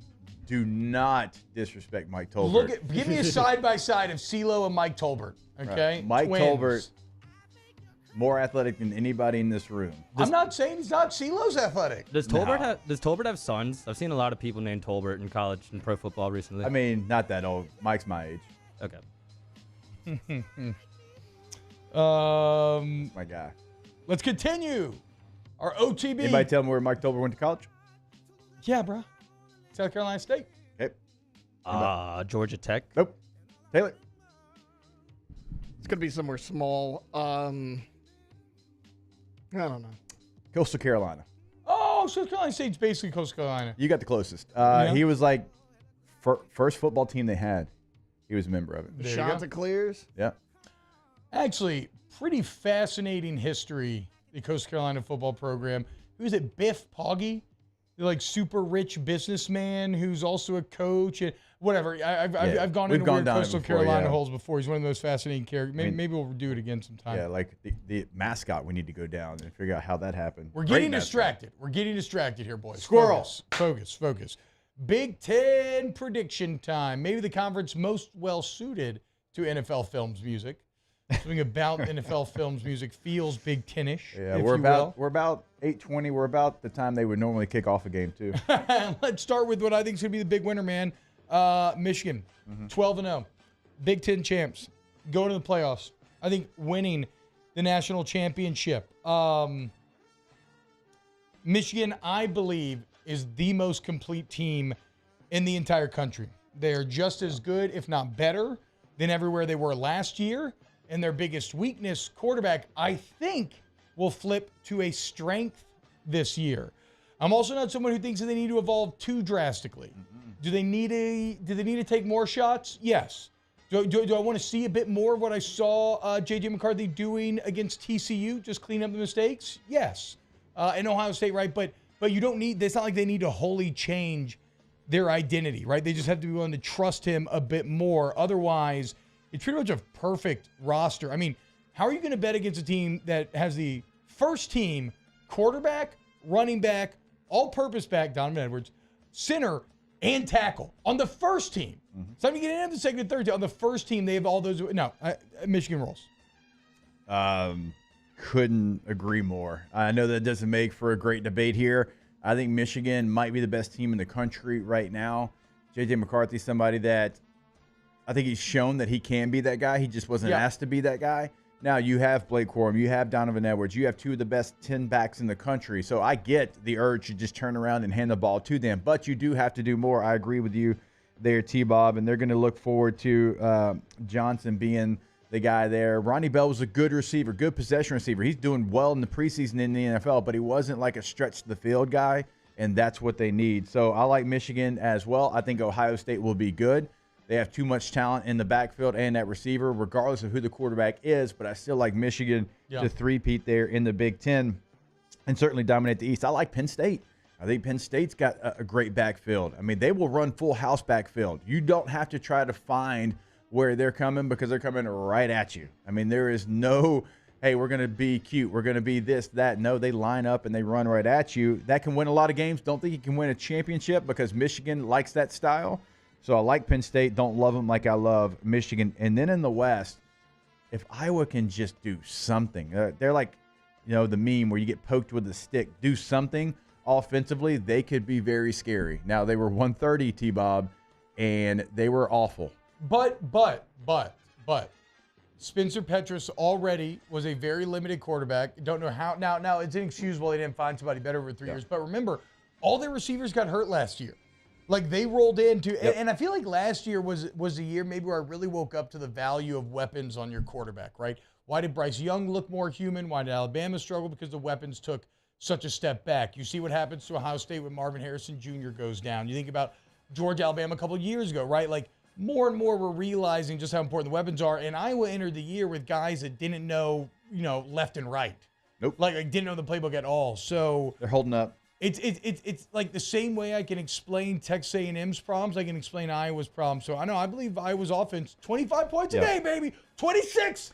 That's my big prediction this year. 26 points a game. But the difference between Iowa and Texas A&M, Iowa was number 2 overall in the country in total defense. They only gave up 3 yards per play last year. Their stats were better than Georgia defensively across the board. Only Air Force had better stats than Iowa did defensively. So that gives them the opportunity because they return a lot on that side of the ball. So I do like Iowa, but I love Wisconsin as well. The more and more that I start talking about the Badgers, and I caught up with Luke Fickell yesterday. I think he's a top 10 coach in the country. We've said it for a long time here. Tanner Mordecai is as seasoned as you will find. Last year, he had the 9-touchdown game against Houston, but that's not all he is. When he played Power 5 teams last year, that's when he thrived. He started at Oklahoma, goes to SMU, now he's at Wisconsin.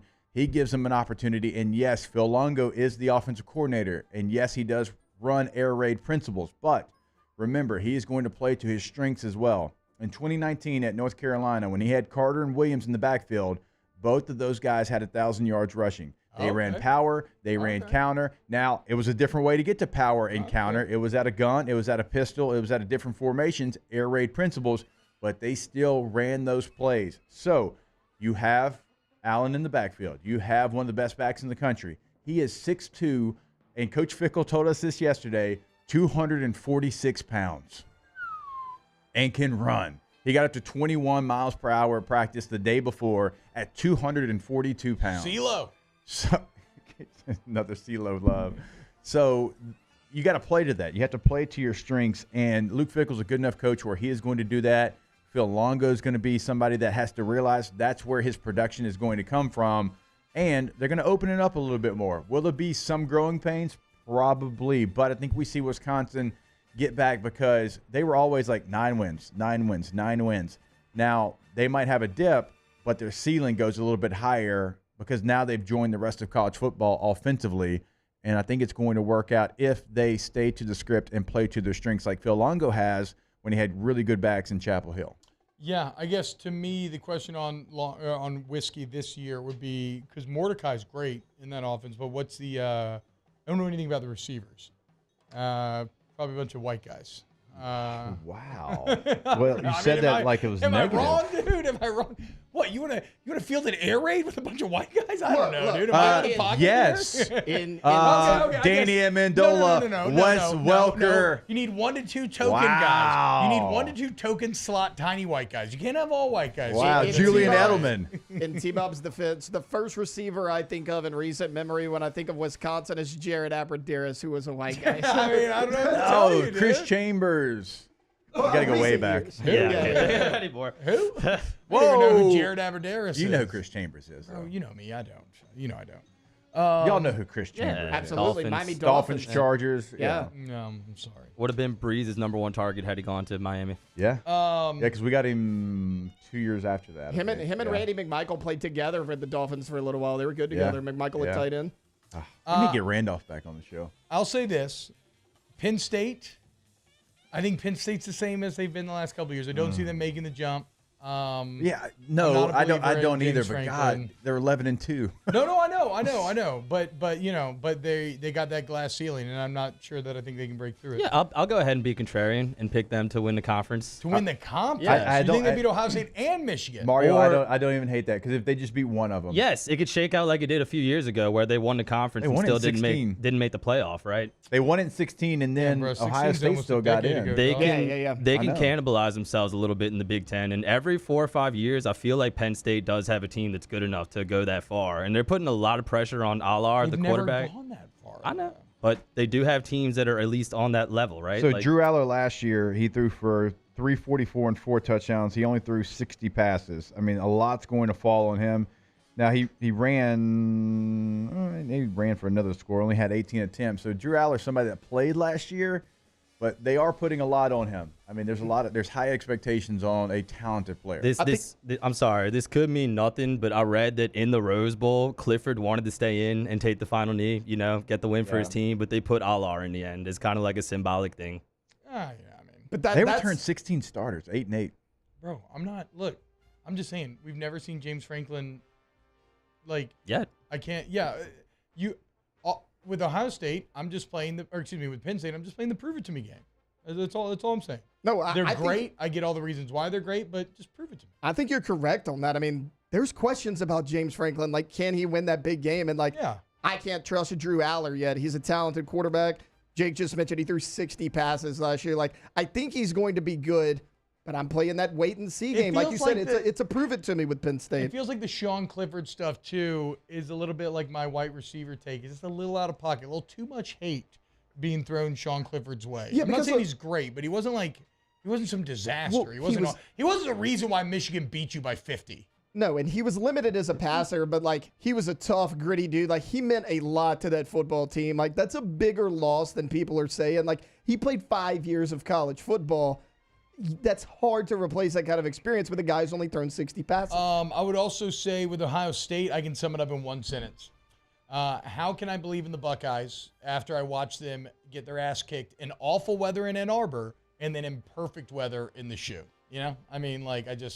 And now you're back in Ann Arbor. I don't buy it. Sorry, Ohio State. Y'all, I'm about to talk myself into Iowa. The more and more I sit here and I talk about them, though, I'm just like, okay, everything. But what if I could offer you Nebraska? I know. And look, instead of Iowa. See, I want to get there. They return Nebraska corn superior to Iowa. So Iowa won eight games last year, and they were next to last in total offense. I know, bro. Look, they I were love 130. Iowa. You talk to me. And they won 8 games despite in spite of your offense being so bad that we would have had fights in the locker room. If I was a linebacker and they were that bad, I would just knock people out and be like, do something, do more.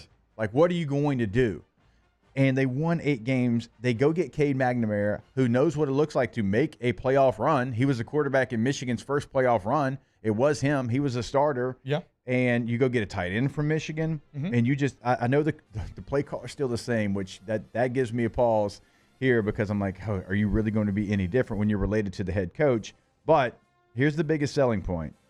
No Ohio State and no Michigan. Yeah, that's true. You get Penn State. Now, it's at Penn State. That's going to be very difficult. But you miss Michigan and Ohio State.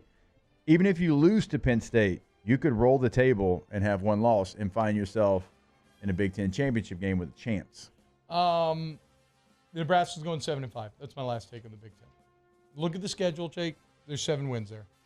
You can go big game, big game. Minnesota's probably, we didn't mention Minnesota. I'd be pissed if I was PJ Fleck. PJ Fleck, you're wearing a tie, but then you're kind of wearing a little Nike don't hate jacket. On PJ Fleck. It is his trade style. Why don't you go join the article with all those other guys who are like, he made us do pencil rolls? Oh, I don't care about that. That's you, dude. That's you right now. I'll run my flag team into the dirt if I have to. Remember, deflate the ball first, though. Let him know. Let him know. You got to let him know. It's like a mullet, though. Are you dressing up in a tie? Or are you going casual? I can't really tell. Row the boat. Is that corny? I've always no. I think it's kind of corny. No. It is corny, but corny works if there's legitimate buy-in. Do your job. It's the same thing. It's all the same thing. You love Bill Belichick when he says, do your job, Mario. You love Sean Payton when he says, do your job. See, I don't. It's the same thing. I like the row the boat thing. Yeah. I like Herm Edwards when he says, do your job. Do your job. It is corny, but and then they to get beat by T-Bob's 30. point, it's not corny unless it doesn't work. Dabo Swinney's a super corny guy, yes. but if that guy has 2 national championship rings. If your leaders buy in, 100%, then it works. Yeah. He's trying to show some optimism. Those Minnesota players that were trying to complain against Fleck were like, he's telling us the team is greater than ourselves, but who am I if I'm not? Get the hell out of here. The team is better than yourself, dude. I agree, dude. Yeah, that's soft. So, it's beyond soft. It's so soft. It's all right. Okay. At Minnesota, at Colorado, Northern Illinois, Louisiana Tech. If they're 3-1 after that, should be 3-1 right there. They'll win 7 games. They should be. There we go. Corn Hub. Buy your merch. I wish I had the link. I don't. God, but it's somewhere buried in snaps. We don't get Corn Hub. I think this is where their Corn Hub started. I know. We're gonna get Corn Hub merch. Don't worry. It's this sweater. You don't want the T-shirt. It's not great. No, you want the sweater. So it's not. No point in it yet. I have mine unopened still. Have they when we named get Jeff back- Sims starting quarterback there yet? I hadn't seen that. I mean, I'm I would assuming he's the guy. imagine. Let me see. I haven't seen that they've done that. We got to go to break, though, so we can continue our college football preview. When we get back, more OTB. Off the bench with Hester and T-Bob. Ooh, he looks good in that Nebraska uniform, though. All-Star Toyota of Baton Rouge, All-Star Toyota of Baton Rouge, All-Star Toyota of Baton Rouge. The name's so nice, I said it thrice. The read's so nice, we do it twice. Like white on rice, the deals are there on the sites. It's a singular website, allstartoyotabatonrouge.com. What? Mice? Can you find a way? Yeah, I don't know. I don't think I can find mice in there. Look, the bottom line, no mice in the dealership because I'm really blowing this read, guys. I just want you to know that if you need your vehicle needs met from a price, utility, style standpoint, the answer is at All-Star Toyota of Baton Rouge. We're going to deal with the best people, the best service, and all that. AllStarToyotaBatonRouge.com. Price was right there. Missed it. It's okay, Oh, though. Price. Oh, my Price God. was right there for us, and we Oh, both my missed it. It's okay. God. They won't miss it over at All-Star Toyota. All-Star Toyota of Baton Rouge.com. In times of need, get a full list of phone numbers, websites, and other important emergency information on the Demco Stormwatch page at 1045ESPN.com.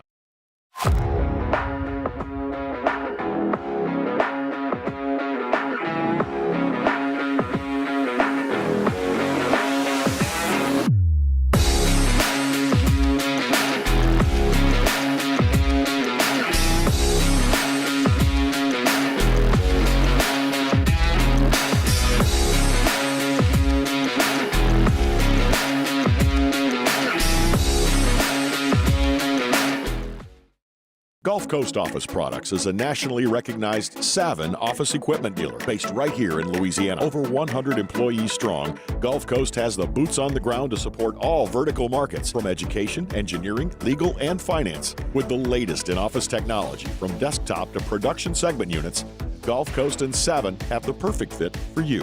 Call 225-756-2644. That's 756-2644 for Gulf Coast Office Products.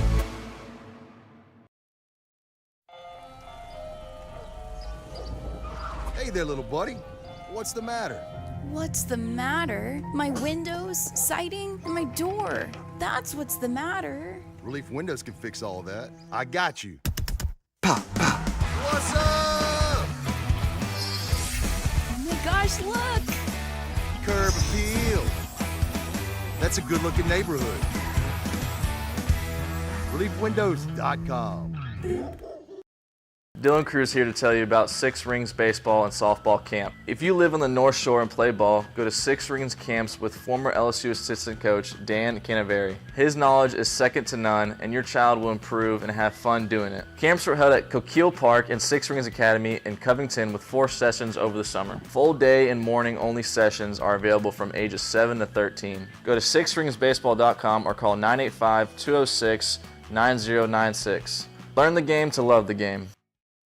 When is a taco more than just a taco? When it's Government Taco. Voted best tacos 3 years in a row by 225 Magazine, Government Taco puts the most delicious spin on tacos the capital area has ever seen. With creative combinations like the Magna Carrot, the Filibuster, or the Steak of the Union. Plus perfect tortilla chips paired with the best salsa and queso you've ever had. And happy hour every day from 3 to 6 p.m. and all day on Thursday. Government Taco, 5621 Government Street. There it is, the extra mile, on the border of expected and extraordinary, for those willing to go further, like vans customized for work or play, with safety and tech to keep you connected, supported by a 5-star sales, service, and finance team, and backed by the 1-star you know. So go the extra mile. It's never crowded, because so few. Matt Moscona inviting you to join us for Wednesday's Hump Day AFR, presented by Pluckers. Brian Kelly updates fall camp. We'll let you hear from the coach, and we'll continue our tour around the SEC, checking in on Missouri. Join us 3 to 6, 1045 ESPN Baton Rouge.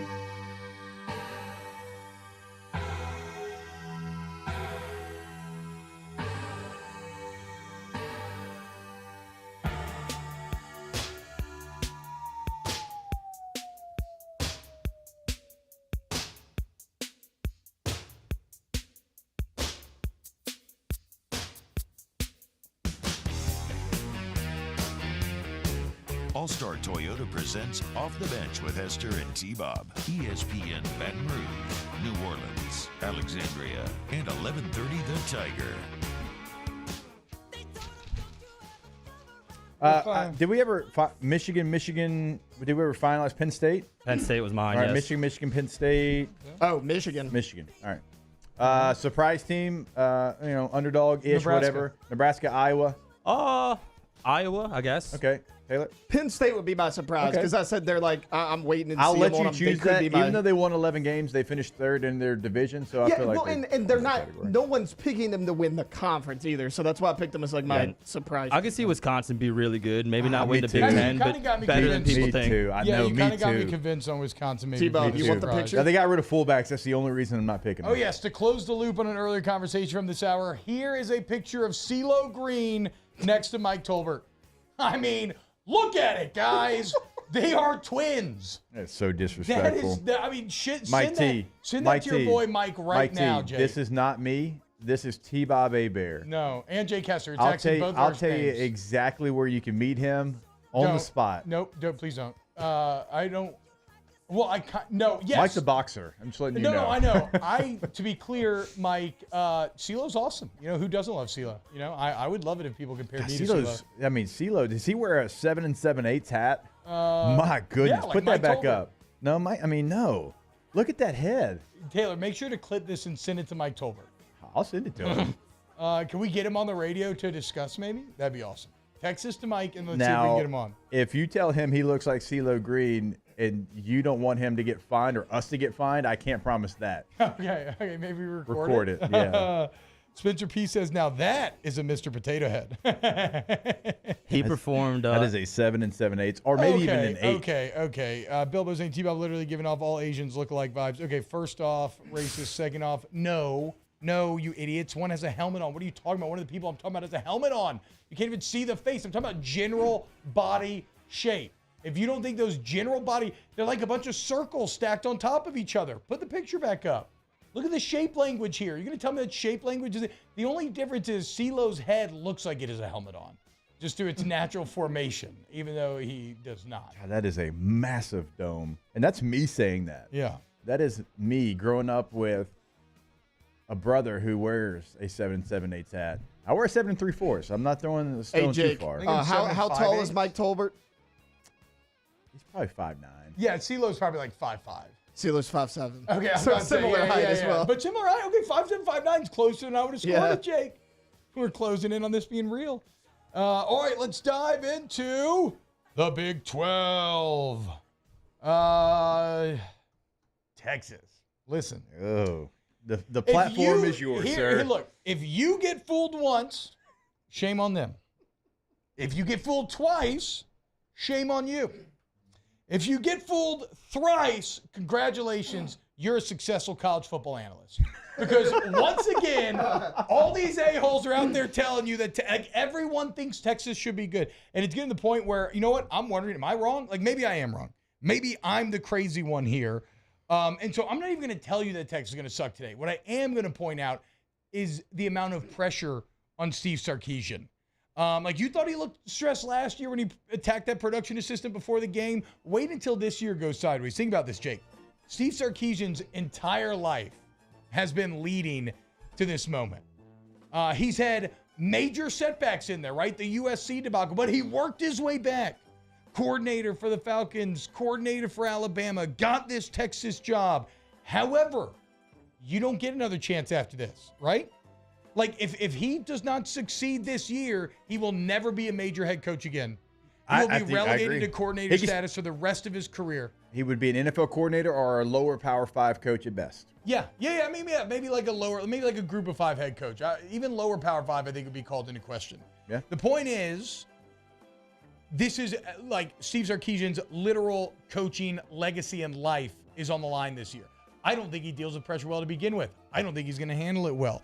And the blowback, if Texas does fail, will be awesome. And I don't mean that in a positive or negative awesome, Jake. I mean in the strict definition. You know, like awesome, like it overawes you. Because what do sports writers hate more than anything? Being wrong. And when they're wrong, they say a team's going to be good, and then they're bad. They tend to get furious they need to blame someone. And rightfully so, the blame will go to Sarkisian because they don't like sounding like idiots. Sark is just the perfect lightning rod. It's a perfect a swirling storm of bad if Texas fails. So they better win because the alternative is complete destruction of Steve Sarkisian. Yeah, and they got to get out of the gates fast because we know they've got at Alabama week 2, at Baylor week 4. You've got Kansas and Oklahoma back-to-back. But then down the stretch, you've got Kansas State, at TCU, at Iowa State, Texas Tech to finish your year. And so if they have any pressure down the stretch, right, if they feel like, man, we got to win to stay in this thing, that is a lot of pressure. They have shown in the past they have not dealt with that pressure, to your point, T-Bob, very well. I'm kind of the same situation as you. I know the talent that you have. Texas always has talent. It's Texas. But when you have those games that you've got to show up, you've got to show grit, you've got to be more physical than your opponent, you've struggled with that game. And I can't get there. And if you prove me wrong, I will raise my hand up and I'll say, you did it. You finally did it. And the media thinks you're going to do it for the first time since 2009. This is the first time the media has voted you to win the Big 12 since 2009. All right, well, you got to go do it because you're heading into the SEC. You don't want to limp. You want to sprint into the SEC. Same thing for you, Oklahoma. And I've got more questions about you than I do Texas, okay? Yes, true. You've got to show me that you can be a good team under Brent Venables. Lincoln Riley's not there anymore. You can't blame it on the quarterback when you were 122 in total defense, Oklahoma. So you've got to show me as well. So the two big dogs in the Big 12 heading to the SEC, you've got a lot to prove, and I don't think you're going to prove it this year. Yeah, it's interesting you say that for Oklahoma because Oklahoma doesn't have, like, Texas has to win the Big 12, and they have to be in the playoffs. Oklahoma does not. Oklahoma just needs to prove that, I don't care about Dylan Gabriel, the offense. Oklahoma, like you said, Jake, just needs to prove that the defense can have a pulse. Otherwise, how could you possibly believe in Brent Venables? Like, at least if Venables can pull off 9-3, he kind of steadies the ship. 9-3, probably Texas continues to talk themselves into Sark, but that would be highly disappointing based on how everybody's talking about and everybody's predicting them this year. So different expectation levels. In the end, I'm not picking either one. I'll go with Kansas State to win the Big 12. And it's more of just because I don't believe, I'm almost just picking the field against Texas and Oklahoma, essentially. Yeah, so I look at Kansas State. They've got Troy and at Missouri in the first 3 weeks. Now, they beat the hell out of Missouri last year. This one on the road, we'll see. That's a big game for them before they start conference play with UCF. I love Kansas State. Kansas State feels like Utah in the discussion of we don't talk about them enough. They always kind of get left out of the discussion, even though they won the Big 12 last year. People seem to forget they actually won it. It wasn't TCU. It was Kansas State. So I don't hate that pick. I'm actually going between Kansas State and TCU. I know what Kansas State lost. Deuce Vaughn, best player. I know what TCU lost, right? They lose a ton. Yeah. They only return 3 guys on offense. But when you go and you look at who TCU brings in, and let me throw the field steal over here. You bring in Trey Sanders from Alabama. You bring in JoJo Earl from Alabama. You bring in a Jack Besh from LSU. Let's not forget, Jack Besh never really, did as many things as we thought he possibly could in Baton Rouge, but he was at Media Day last year. Freshman year. For LSU. Yeah. Right? He had some injuries, and I don't think they knew exactly where to play him. That's somebody that I can see popping off there at TCU. You bring in multiple other players from Alabama, from Florida, from other places, good players to try to replace what you lost. You still have Johnny Hodges right in the middle of that defense. He's on the all-meathead team in the field still as well. They still bring back enough to be highly competitive in the Big 12. I don't know that they win it, but they'll be there in the end and either mess it up for somebody else or have an opportunity to find their way and sneak in again. All right, when we get back, more OTB. Keep luck. Off the Bench with Hester and T-Bob. Our listeners fire off their opinions on the jimsfirearms.net hotline at 499-1045. Keep listening for your next chance to shoot us your thoughts with the jimsfirearms.net hotline on 1045 ESPN Baton Rouge. There it is, the extra mile, on the border of expected and extraordinary for those willing to go further, like vans customized for work or play, with safety and tech to keep you connected. Supported by a 5-star sales, service, and finance team. And backed by the 1-star you know. So go the extra mile. It's never crowded because so few have what it takes to go there. Mercedes-Benz Vans.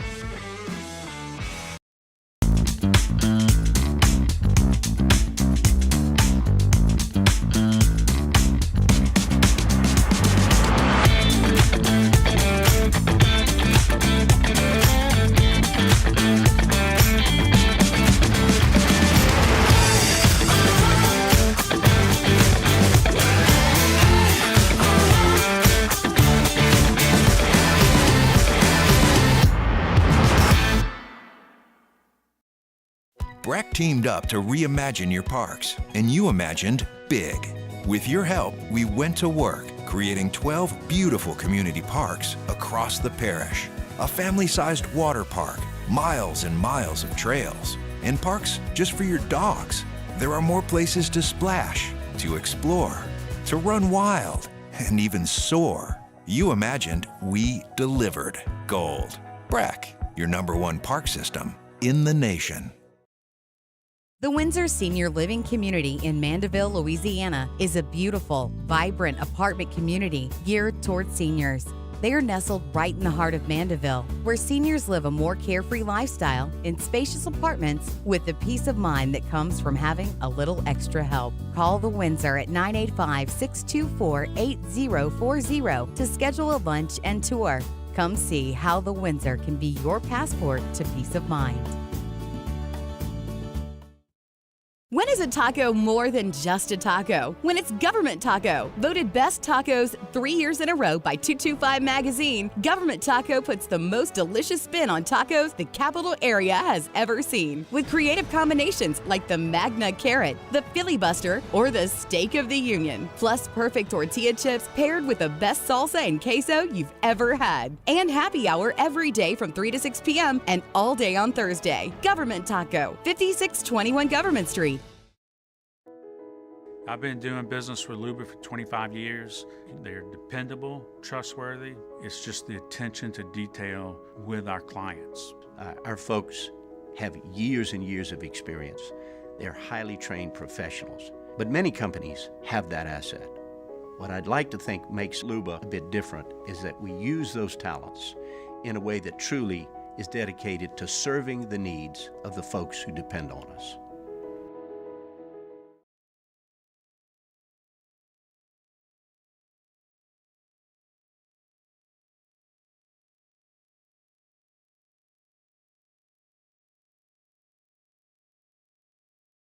Pneumococcal 20-valent conjugate vaccine, a vaccine that can help protect you against pneumococcal pneumonia in just one dose. Even if you've already been vaccinated with other pneumonia vaccines, Prevnar 20 may help provide added protection. Prevnar 20 is approved for adults to help prevent infections from 20 strains of the bacteria that cause pneumococcal pneumonia. Continued approval may depend on a supportive study. Don't get Prevnar 20 if you've had a severe allergic reaction to the vaccine or its ingredients. Adults with weakened immune systems may have a lower response to the vaccine. Side effects include pain and swelling at the injection site, fatigue, headache, muscle, and joint pain. For full prescribing information, please call 1-855-213-2138 or visit Prevnar20.com.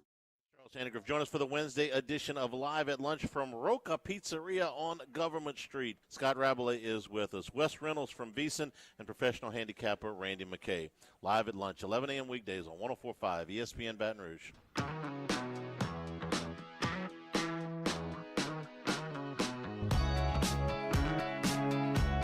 All-Star Toyota presents Off the Bench with Hester and T-Bob. ESPN Baton Rouge, New Orleans, Alexandria, and 11:30 The Tiger. Imagine this. We've gone long. We've got 4 minutes here to wrap up this hour. So we'll wrap up the Big 12 and save the Pac-12 and the SEC for next hour.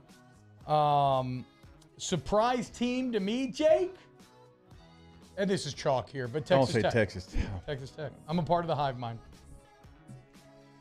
Texas Tech defensively was one of the worst teams in the country. Okay. Were they really? Because guess what, Jake? They only gave up 29 points a game. First time sub 30 since 2009. How about that? The best defense they've had in 14 years. Because they've historically been one of the worst in the country. Yeah. But guess what? What, you don't think that we should better ourselves? Okay, what if they only give up 26 a game this year? What if they give up 30? Zach Kitley, the OC, absolute dog, came in last year, averaging 34 a game. You got Tyler Show back, healthy this year. There were 108 in total defense last year. Yeah, well, guess what? Nowhere to go. Hey, that's better than USC. Yeah, factual. Actually, USC was 106. Damn it! Not factual. We're gonna pretend like it was better. Look at like a yards per play standpoint. Maybe USC was worse. Yards per play, Southern Cal 6.53. Texas Tech 5.88. Hey, there we go. There we go. Football only matters on a play-by-play basis. One true. snap and clear. No, man, look, they finished hot last year. They beat Texas and OU for the first time ever in school history. I think they're frisky. I think when Texas and OU move out the Big 12, I think Texas Tech is going to take its place amongst the Kansas States and TCUs of the world. I'm a believer. Nothing says Texas Tech like 8-5, like they were last year. That was a good year. Relax. Okay, it was a rough start. It was first year. It's a rough start, and then they finished super strong. Like they only got better. It's like Florida State. Everybody picking Texas Tech. What are they picking Texas Tech to do, though? I think they're just saying that this is a team that's going to be consistently good from now on, which I do believe. They're very much like we're going to be. I think every one of their commits for this recruiting class is from Texas. But why don't we give TCU the same respect? Well, because TCU is better than Texas Tech. TCU's right. better. And I'm not even this isn't even really towards you. This is towards like literally everybody else that I talk to, and I have to remind them how consistent TCU has been. Yeah. And then they got the doors blown off of them in the national championship game. But by God, they got there. They beat that Michigan team that we just sat there and gave 13 minutes of roses to. They beat that Michigan team. Yeah. And no one seems to ever give TCU the credit that they deserve, man. The one thing you need to say is the 14-year stat. Yes. Okay. In the last 14 years, they finished in the top 7 of those years. There you and go. of those 7, 3 have been top 3 finishes. There you go.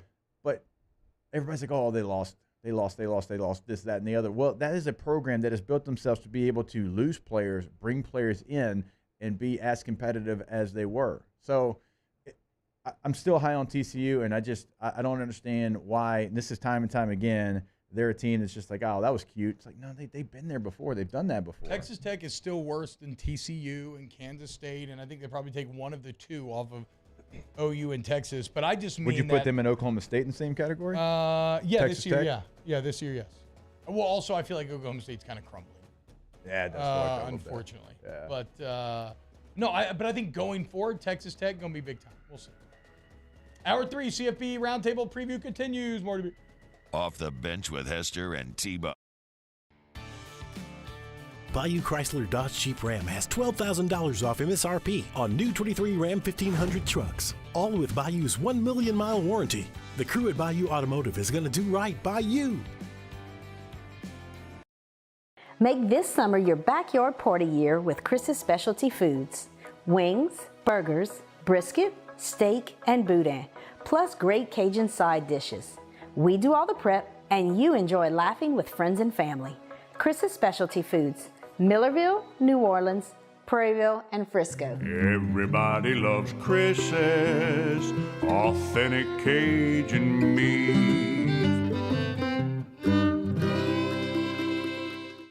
Gulf Coast Office Products is a nationally recognized Savin office equipment dealer based right here in Louisiana. Over 100 employees strong, Gulf Coast has the boots on the ground to support all vertical markets from education, engineering, legal, and finance. With the latest in office technology from desktop to production segment units, Gulf Coast and Savin have the perfect fit for you. Call 225-756-2644. That's 756-2644 for Gulf Coast Office Products.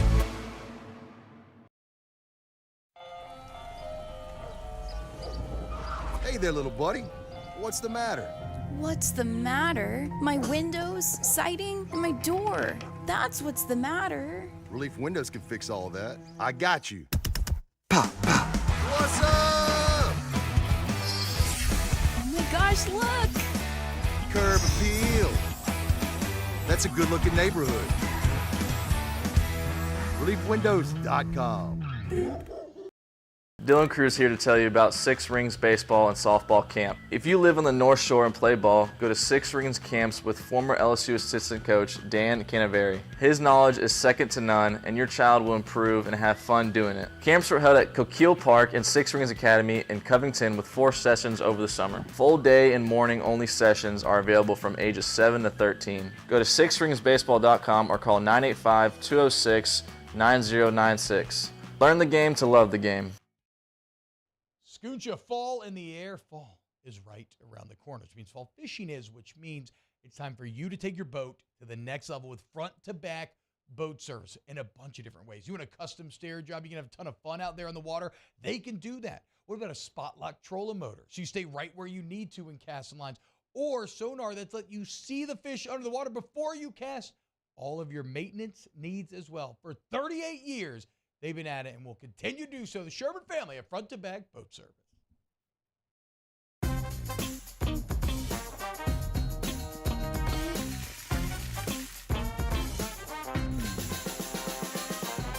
The best kept secret in town is out. Discover Tallulah at the Renaissance Hotel on Bluebonnet.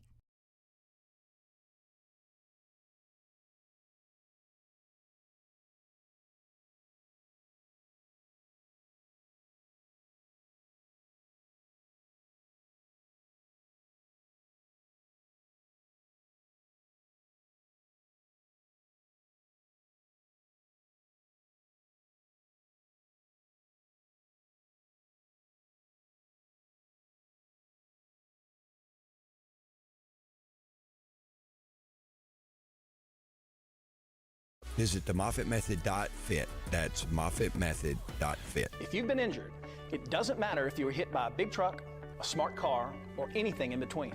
I'm Spencer Callahan. I'd like to help. Spencer Callahan is the one to see. Call 387-2323. LA 21-12671. Offices in Baton Rouge. WNXX, Jackson, KNXX, Donaldsonville, and WDGL HD2 Baton Rouge. This hour brought to you by Spencer Callahan Injury Lawyers, LA 21-12681. Offices in Baton Rouge.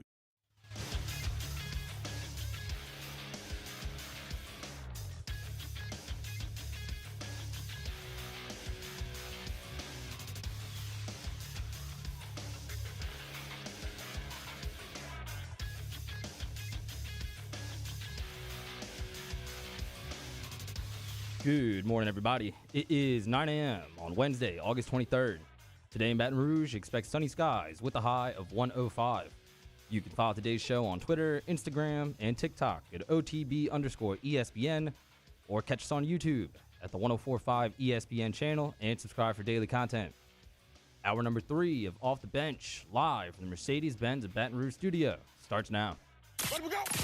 All-Star Toyota presents Off the Bench with Jacob Hester and T-Bob Hebert. Yeah. Off the Bench with Hester and T-Bob. Hey, P, they said I gotta come off the bench. All-Star Toyota presents Off the Bench with Hester and T-Bob. Yo, yo, yo.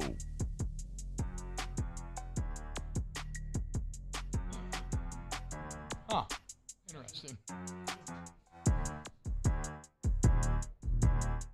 And a combination of comments, Mario, makes me think that you're maybe enjoying killing those wasps. I Too am. much. We were friends. I told y'all this in the group chat. We were friends for like years, for like a year and a half, and then they just turned on me. You're friends with wasps? Yeah. I mean, well, you know. Cause we were friends. They never stung me. I spend a lot. I mean, I get spiders, right? Spiders have a positive impact. Like we said the other day, I don't know that wasps do anything. Their nature. We would both enjoy the outdoors in my backyard. They were chill. I was Wasps chill. can go fly a kite. Little Well, bastards. they'll kill you if you get stung. So Yeah. you know, that's on you for having such a soft little allergy boy. And I also freaked out about that the first time I got stung. Like, oh my God, what if I have an allergy to this? Did you never get stung growing up? No, that was the first time I ever got stung. Oh, what? Like recently? Yeah, when I sent them the group chat. There is that is incredible. That's wild, dude. Yeah. Yeah, that is pretty crazy. Yeah, if I get stung, I get hit in the thigh with an EpiPen. Yeah, aren't you like really allergic to them? Didn't that happen during a game? Like you were blocking for a field goal or something? Practice, block and punt, good memory. And apparently they're attracted to the color of the goalpost there at Qualcomm Stadium. We were doing backed up punt, T-Bob. You'll know what I'm talking about. I was the personal protector and just right in the neck. Oh, that seems like the worst place to get Neck's stung. bad. So I got double epi, pants down. Had a girdle on, don't worry. Pants down, double epi You in just the get thighs. like a raging. No. No? I No. thought maybe the epinephrine would have done it. Was your heart hammering out of your chest? Mm-hmm. Were you like ready to go run down on kickoff? Punt. I mean, no, I'm just mean like Oh, did you're you saying feel like you think like Crank? Yeah, were you when like, the elevator doors open up, yeah, and yeah. Jason Statham just comes Yeah, out. Yeah, a little bit. Yeah, for sure. It's almost you get so much going that every time it ever happens to me, I feel sick. Oh, that like a sounds nauseous awful. feeling Sounds because it's like you have so much kind of juice. Yeah, Katie enjoyed hitting me in the thighs way too off. Like she enjoyed it too much. See, Jake's heart is like Mike Tolbert. Jake's immune system, Sela. You know, unfortunately, the wasps are getting in. I got a really good immune. It's just that Yeah, I don't know what you would I call got that. What would you call stingers. that? Allergy system? I don't know. I'm not a doctor. Yeah. I'm a doctor of college football and general studies, okay? And that's why we're here to talk some more general college football as the OTB. So wait, we never named it. Okay, we kind of named a Big 12 winner, essentially the field, but I say Kansas State. You said TCU. Boys, who are you taking? Mario's taking Texas. The field, too, honestly. Anybody except Texas. Well, I mean, is that like Oklahoma, though? Because, when I say the field, I mean I'll anybody go but Texas and TCU. Oklahoma. I think TCU finds a way. I mean, last year, not much was expected from them. I know they lost Duggan and a lot, but I have a lot of faith in their coach. What about you, Tay? Yeah, I mean, I hate to do it, but it's TCU and all the reasons Jake mentioned. I mean, Chandler Morris is back, who beat out Max Duggan for that starting job before he got hurt last year.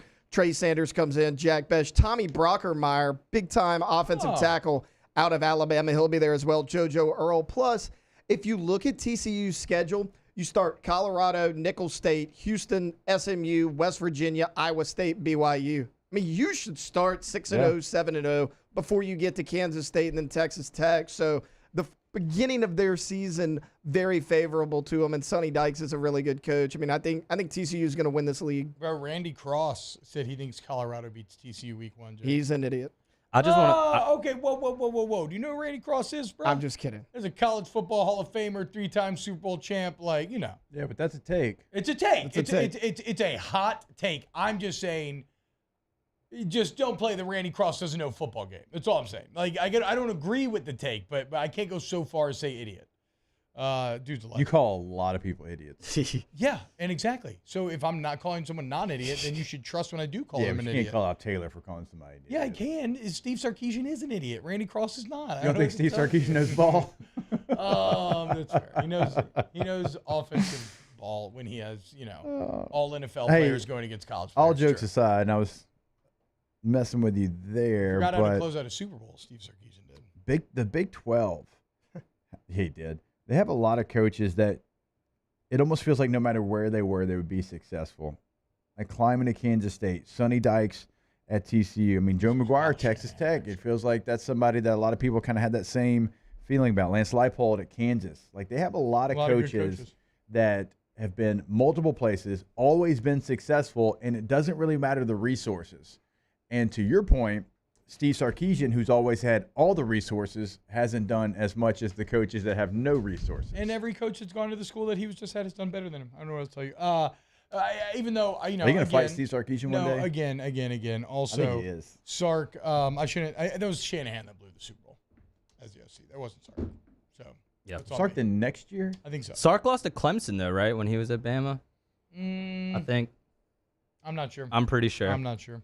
It doesn't matter. He's Big 12, wrap it up. And again, I feel bad for Sark because he's probably just getting a lot of deflected anger because I just thought after last year that we had finally learned, like, never bet on Texas until they deserve it.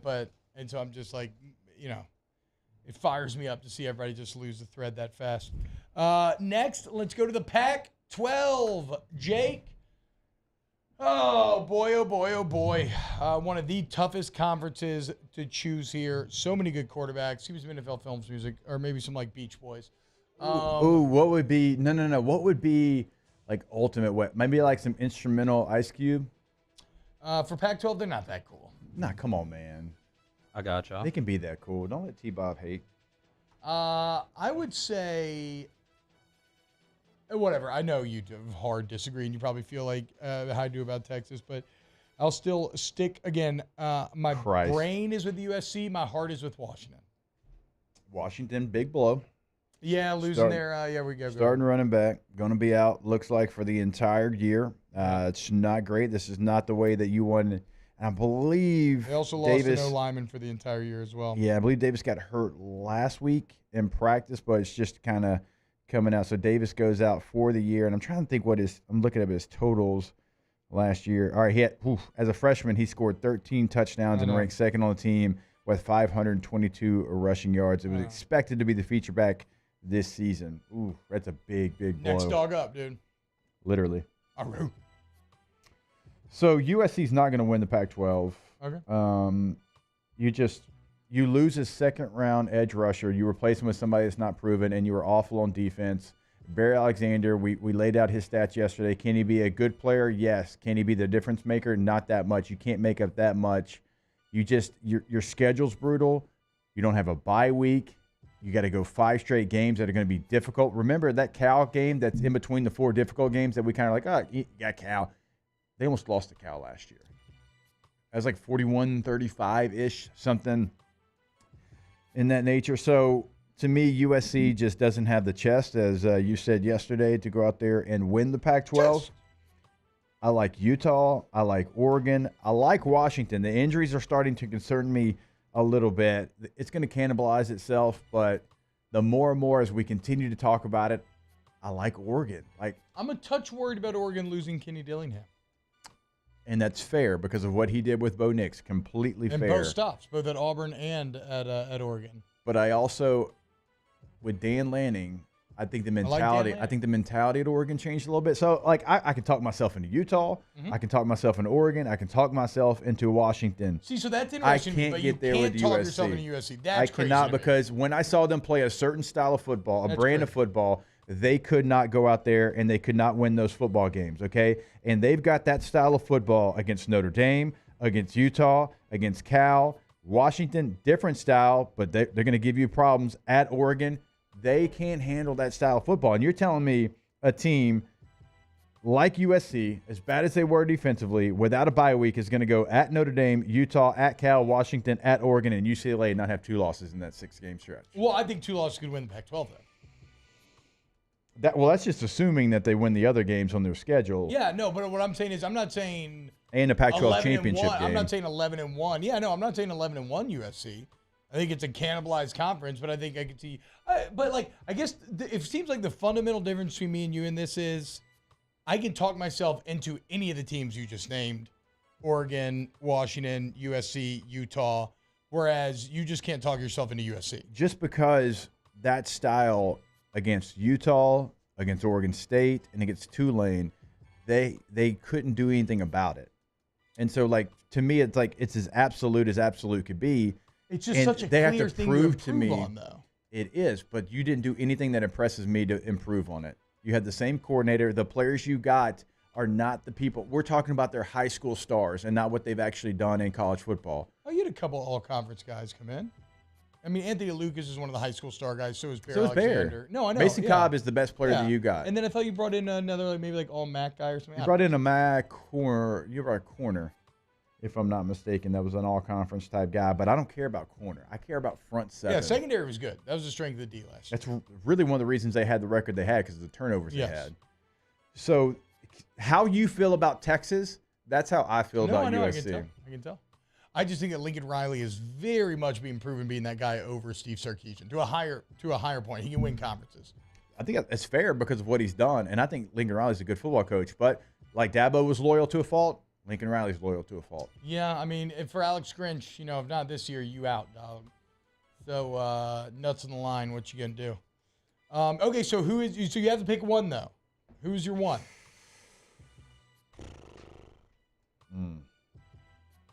The Washington injury. Ooh. I'm still going Washington. Okay, hell Let's go Huskies.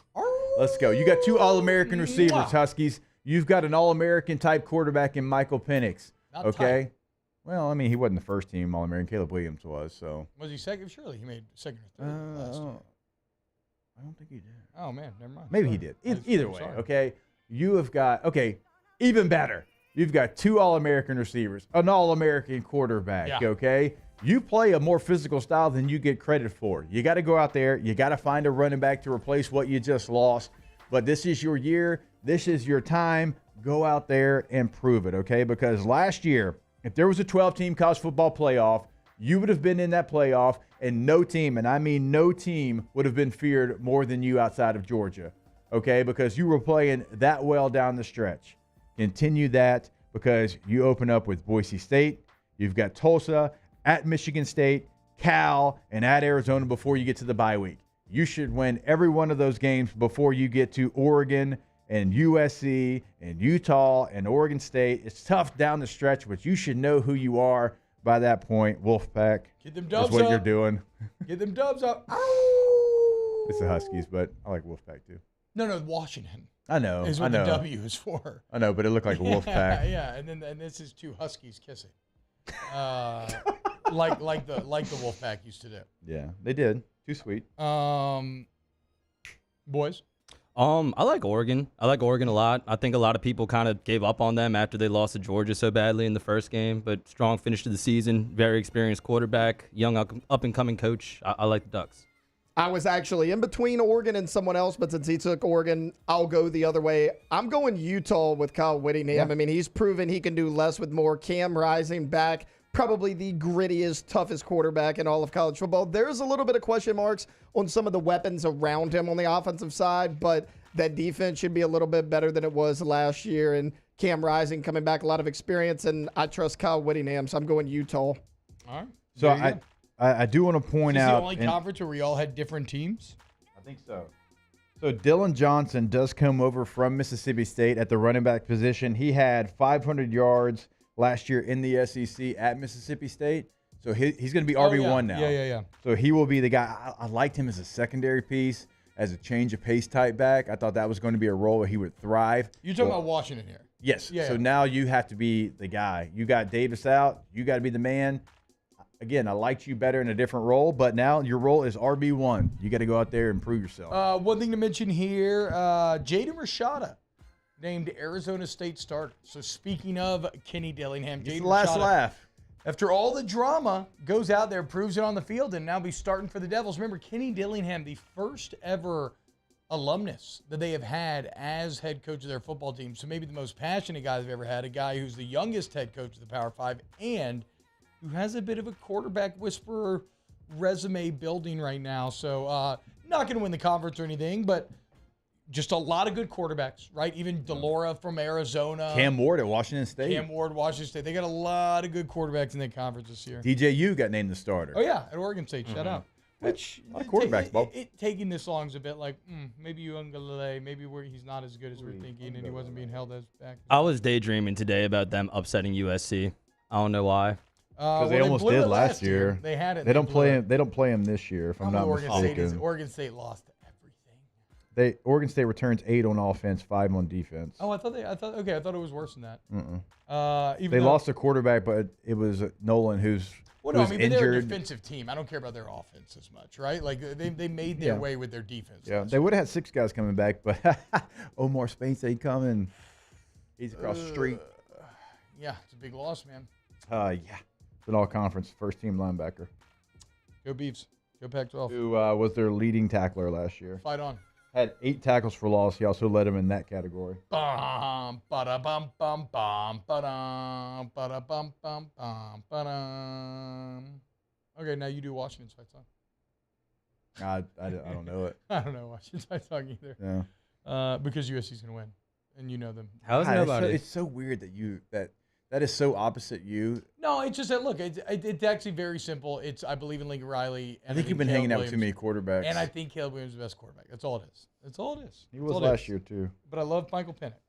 Hey, yo, how has nobody done a fight down? I know. Penix pump's going to be pumping all year. What's up? How has nobody done a fight down motion yet? Fight down. Or fight off? Yeah, no. It just kind of like, it didn't quite hit the same. Yeah, Maybe it's not a because good we're rhythm. used to doing like rock on kind of, which is already a bit of horns up and horns down. And this kind of is like a piece up, A-Town down move. So it's already kind of been stolen A-Town down by Little John and Usher. And the great unknown is the Colorado Buffaloes. No idea. Over 4.5, baby. 0 idea. Do I feel awful that I put in a large bet and then it goes down to 3.5? Yes. But whatever. We're going for over 4.5. Moving back. We'll wrap it up with the big boy, the place where it just means more. The Security and Exchange Commission next here at OTB. OTB, OT. In times of need, get a full list of phone numbers, websites, and other important emergency information on the Demco Stormwatch page at 1045ESPN.com. Electricity is all around us, and our families depend on it. Every day is sparked by the power of a cold drink or a warm meal, a movie night, and a comforting light at the end of a dark hallway. From sunrise to sunset, playtime to bedtime, our team is ready to take care of your electrical needs. Even in the case of an after-hours emergency, the light in your life shines brighter with Mr. Electric. The importance of doing this Fortified program and offering it to people down here is, number one, the only real chance you're going to get to do this is when you put on a new roof or build new. And through companies like HUDCO, who's kind of leading the way in this thing, it's going to offer the customers a huge advantage in the insurance market and the price of their insurance. You know, we're not looking to make a fortune off fortifying. We're trying to give you a better product than our competitor at the moment. I'm trying to do something that he can. I'm trying to give you something better. So a lot of these insurance jobs, you're getting a re-roof, you're only paying your deductible. Let's sit down and talk about the Fortified and let's see what it does to your insurance premium. You're getting a steal. Yeah. You're getting a brand new roof and a Fortified certificate for your deductible, essentially. I think we're rocking and rolling.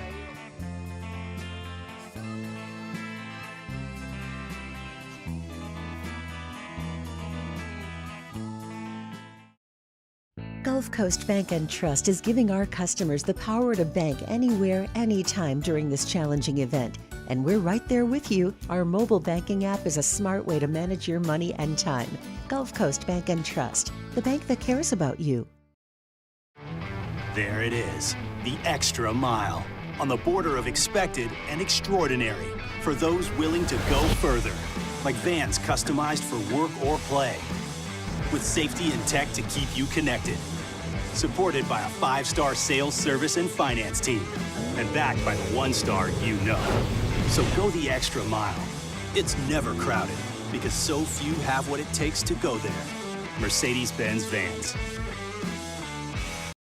When is a taco more than just a taco? When it's Government Taco. Voted best tacos 3 years in a row by 225 Magazine, Government Taco puts the most delicious spin on tacos the capital area has ever seen. With creative combinations like the Magna Carrot, the Filibuster, or the Steak of the Union. Plus perfect tortilla chips paired with the best salsa and queso you've ever had. And happy hour every day from 3 to 6 p.m. and all day on Thursday. Government Taco, 5621 Government Street. I've been doing business with Luba for 25 years. They're dependable, trustworthy. It's just the attention to detail with our clients. Our folks have years and years of experience. They're highly trained professionals. But many companies have that asset. What I'd like to think makes Luba a bit different is that we use those talents in a way that truly is dedicated to serving the needs of the folks who depend on us.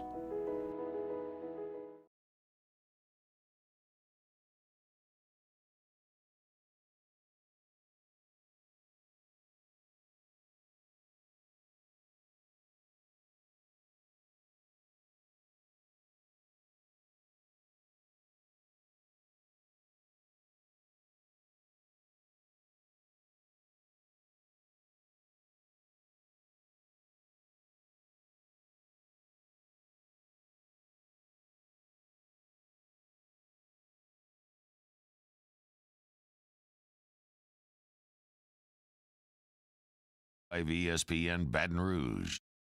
Join me for a Wednesday edition of the Hunt Palmer Show. It's a What If Wednesday. We'll hear from J.D. Piquel from On3 Sports, as well as Brian Kelly and Dennis Allen. Hunt Palmer Show, weekdays 1 to 3, 104.5 ESPN Baton Rouge. Hi, my name is Bob, and I work at my job. I make $40-something a day. I used to be the man in my hometown until I started to lose my way. It all goes back to when I dropped out of school. Having fun, I was living the life. But now I got a problem with that little white rock. See, I can't put down the pipe.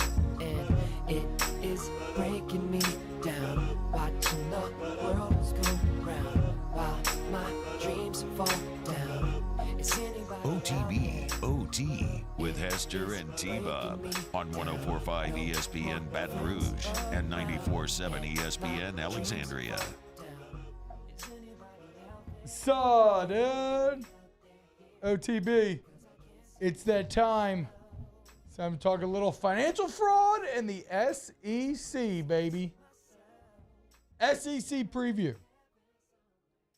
And what is chat talking about right now? Oh, Nope, no, yeah. never we- mind. yeah. Never mind. Yeah.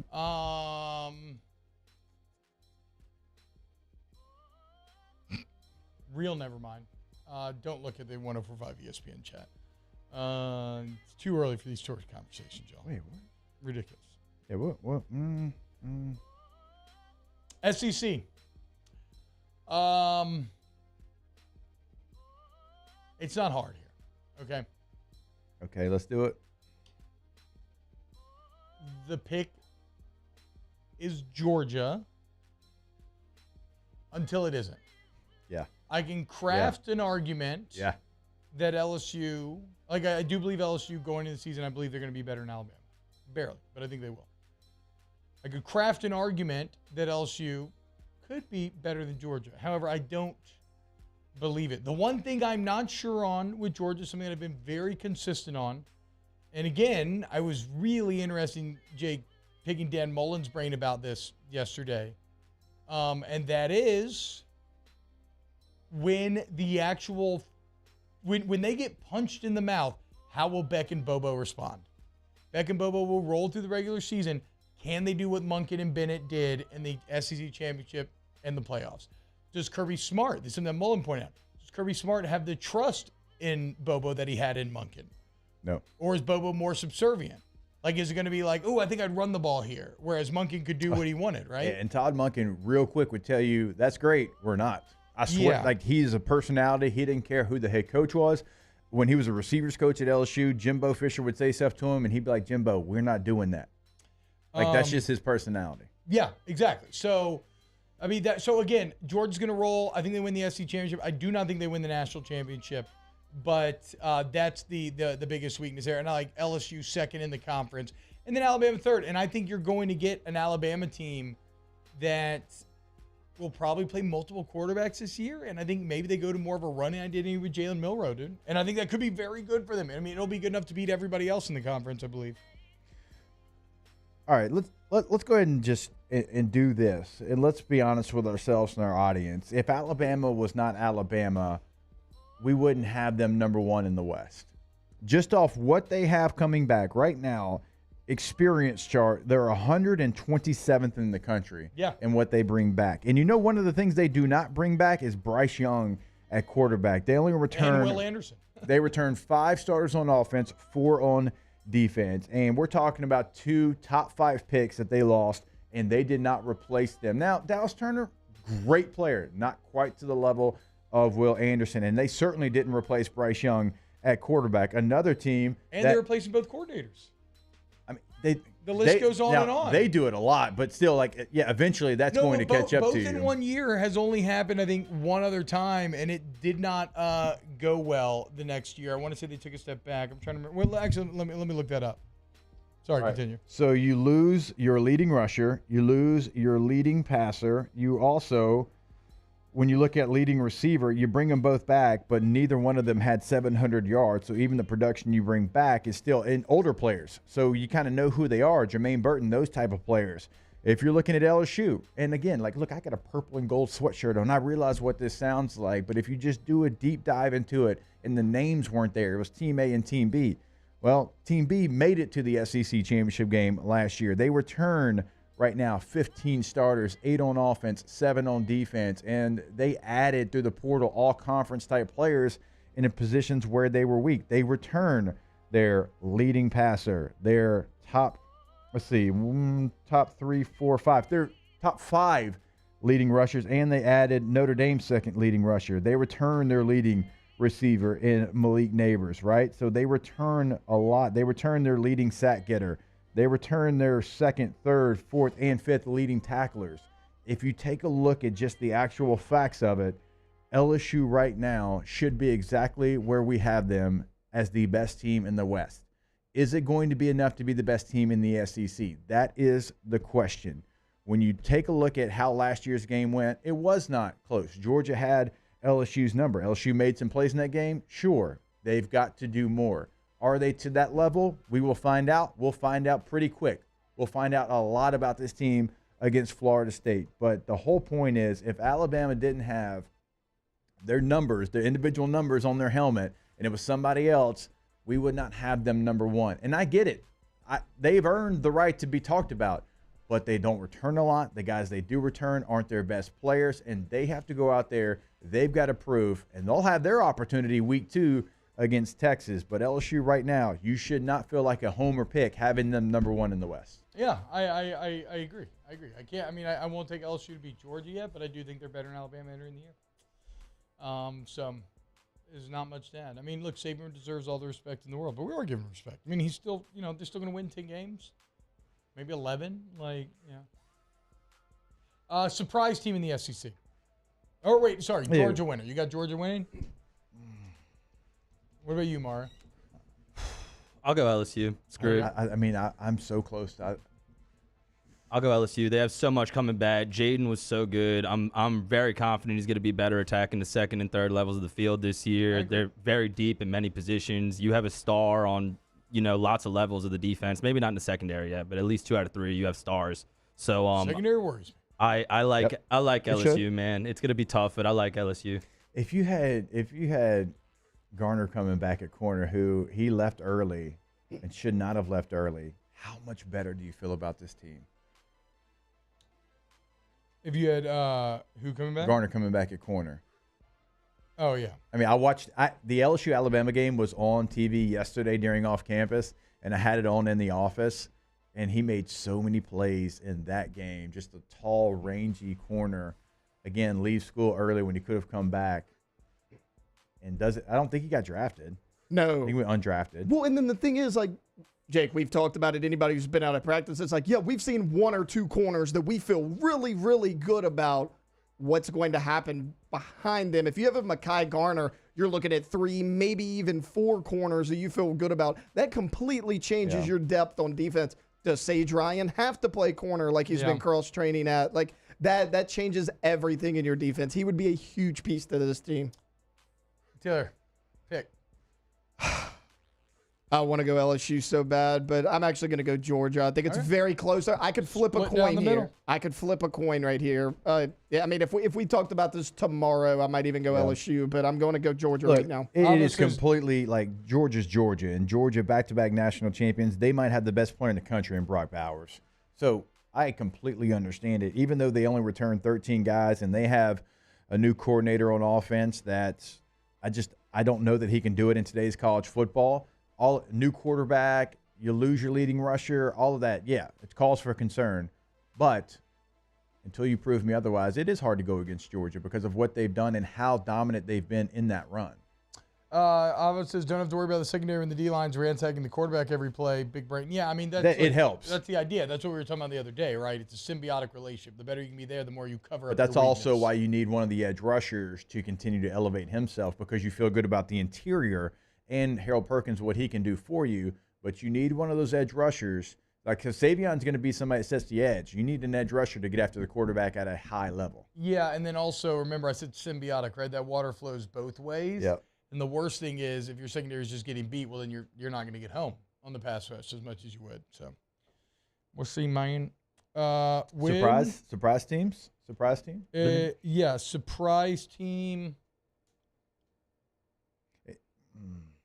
I'm high on South Carolina, obviously, like everybody is. Yeah, and I'm South Carolina, Kentucky. I mean, I know Kentucky, but Devin Leary, I keep revisiting him, kind of coming around. I tend to be a Kentucky hater. Ray Davis from Vanderbilt coming over, 1,000-yard rusher at Vanderbilt. Liam Cohen and Devin Leary should be really good, but after last year, can you just give faith to Kentucky again when they spit in your face? Missouri is a team to look out for. A&M.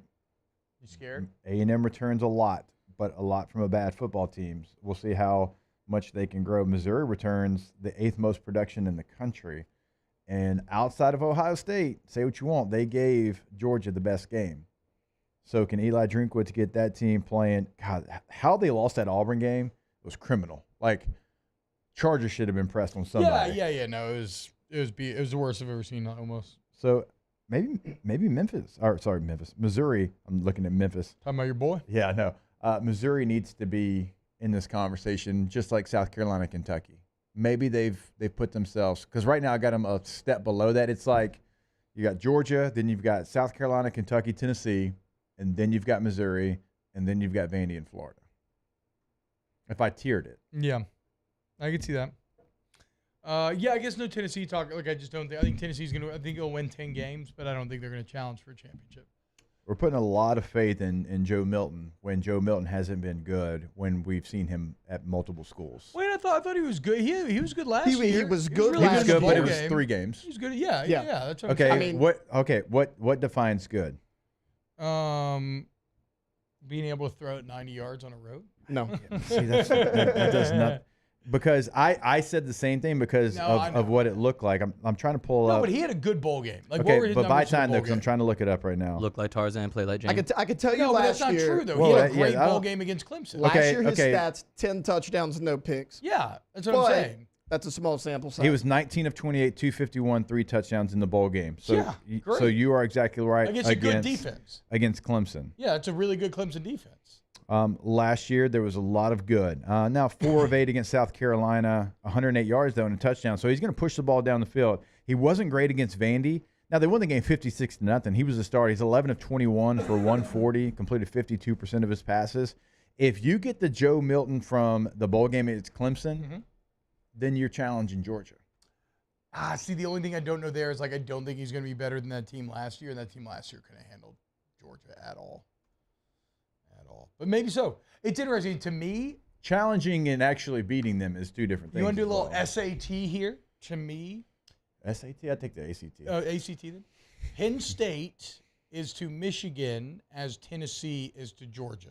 Yeah. Tennessee and Penn State both very good, but both did not look like they belonged on the same field That's fair. when they matched up with the class of their half the division last year. I think that is fair.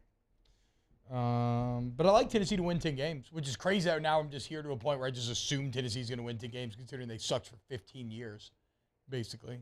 Shout out Josh Heupel. Made me a believer, dude. I believe in the Heupel. The hype. Oh. They're going to run the football more this year, too. They've got 2 really good running They backs. ran a lot last year, too. They did, and they ran it all. It's one of the things I hate, and we talked about it earlier with Phil Longo. I always hate when you just assume because Heupel throws it a lot and because it's spread that they don't run all the runs. They do. And that's why Iowa was so bad. Iowa only ran inside and outside zone. It's like, T-Bob, if you and I are a defensive coordinator and we see that, we're not terrified at all. But if you are a spread team and Tennessee uses every inch, every blade of grass on the field, they put those receivers out there, and you still run counter and power and duo and ISO and zone, then I'm like, what the hell do I prepare for? But if I play Iowa, I'm like, play action pass. Oh, really? You're going to play action pass? You don't run the football effectively. It doesn't really do anything to me. That's where Josh Heupel's so good that he doesn't get enough credit for. He will run every run that's available. He'll do it out of multiple formations, and he'll still spread the field out because if you start to stack the box, well, I'm just going to hit a now route right now to my receiver, let him make one guy miss and go 30. I agree. I also agree that if you want to, maybe you're getting a little tickle. I'm again, guys, I'm about 90% sure I have an ear infection. I'm just putting it off till I go. But I'm going to have to head into Patient Plus Urgent Care. Now, last time I had an ear infection, it took me about 15 minutes, no lie, in and out, because they have the digital profile system. I sign in with a touch of a button on my phone. I'm in. I get taken care of. I get the medicine I need. I'm out. Get that for you and your family. COVID's going around again. Summer colds. It's a bit of everything this summer, right? But the bottom line is Patient Plus throughout the city, located by you. Just look it up. Put in your Maps app. You'll find it. And when you walk in the building, you're going to see what I'm talking about when I'm talking about the facilities, because they will blow you away. And it speaks to the investment in taking care of you with the best people, best facilities, best technology, best testing, all at the best. Patient Plus. Remember, occupational medicine needs. Patient Plus has you as well. So I think that's it, boys. That's the official OTB summertime off-season SEC preview in the books. Should we run down the results next? Yeah, maybe? and then give our playoff teams? Are we there yet? We pick conference champions. Well, I do want to hit on that one Saints topic real quick. But okay, we could. Let's see, maybe in the end. Coming up next, more OTB. OTB, OT. Go to All-Star Toyota of Baton Rouge. All-Star Toyota Baton Rouge. All-Star Toyota Baton Rouge. The name's so nice, I say it thrice. The read's so nice, we did it twice. And if you're looking for a new car at the best price, you want to go to All-Star Toyota. See? So don't make the same mistake twice. That's what they always told us back in the day, right? Go 100 miles an hour when you make it. Don't go 100 miles an hour in your car, though. Okay, They that's could, dangerous. though, if you if it was closed They can. racetrack Yeah. and Gran Turismo. Yeah, look, dude, don't get me wrong. These Toyotas can boot, scoot, and boogie. Yes, like Brooks and Dunn. Okay, but you should boot, scoot, and boogie right on over there off of Airline Highway and check out the incredible deals that they can offer you. Explore the collection. The website's a great tool to start with. Look at some of the deals that they have. You can order right there from the website if you're so inclined. And as always, look, if you need to sell your vehicle, never been a better time. Also, Joe to Baton Rouge. Go to the website today. You'll find the per-day rental prices that we tell you about every single day. The full fleet is available no matter what you need. You can rent that today. Go to allstartoyota.batonrouge.com. Our listeners fire off their opinions on the jimsfirearms.net hotline at 499-1045. Keep listening for your next chance to shoot us your thoughts with the jimsfirearms.net hotline on 1045 ESPN Baton Rouge. At Corval Toyota in Opelousas, you can lease a new Toyota Camry for $489 per month. That's right, you can get a brand new Toyota Camry for only $489 per month. So come on down to Happy Town. That's Corval Toyota in Opelousas, Happy Town, USA. Officially, it's a fridge full of beer. Unofficially, it's free AC. Coors Light, the official beer of everything unofficial. Oh, hey, what's up? It's Big D and Bubba, 100.7 The Tiger Morning Show. We'd love for you to join us every weekday, 4 a.m. till 9 a.m. Yeah, everything you want in a show. Country music. We got laughs. We got celebrity in-studio guests. We just need you. Join us every weekday morning, 4 a.m. to 9 a.m., right where it all started. That's right. Louisiana's country station, 100.7 The Tiger. There it is, the extra mile, on the border of expected and extraordinary for those willing to go further, like vans customized for work or play, with safety and tech to keep you connected. Supported by a 5-star sales, service, and finance team, and backed by the 1-star you know. So go the extra mile. It's never crowded, because so few have what it takes to go there. Mercedes-Benz Vans. Gulf Coast Office Products is a nationally recognized Savin office equipment dealer based right here in Louisiana. Over 100 employees strong, Gulf Coast has the boots on the ground to support all vertical markets, from education, engineering, legal, and finance. With the latest in office technology, from desktop to production segment units, Gulf Coast and Savin have the perfect fit for you. Call 225-756-2644. That's 756-2644 for Gulf Coast Office Products.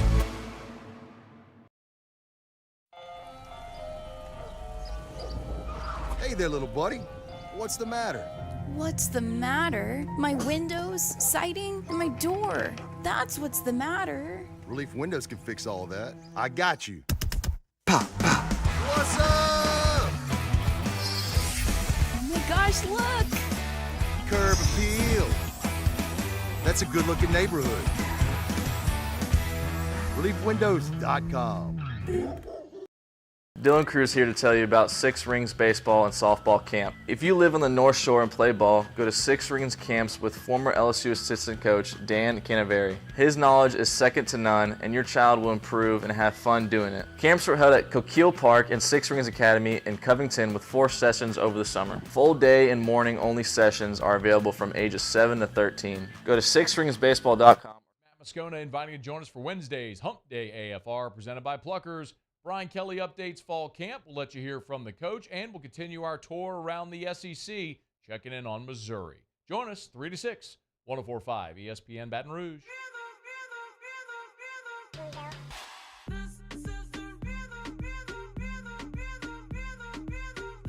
The Queen Baton Rouge, formerly Hollywood Casino, invites you to a special never-before-seen event in Baton Rouge.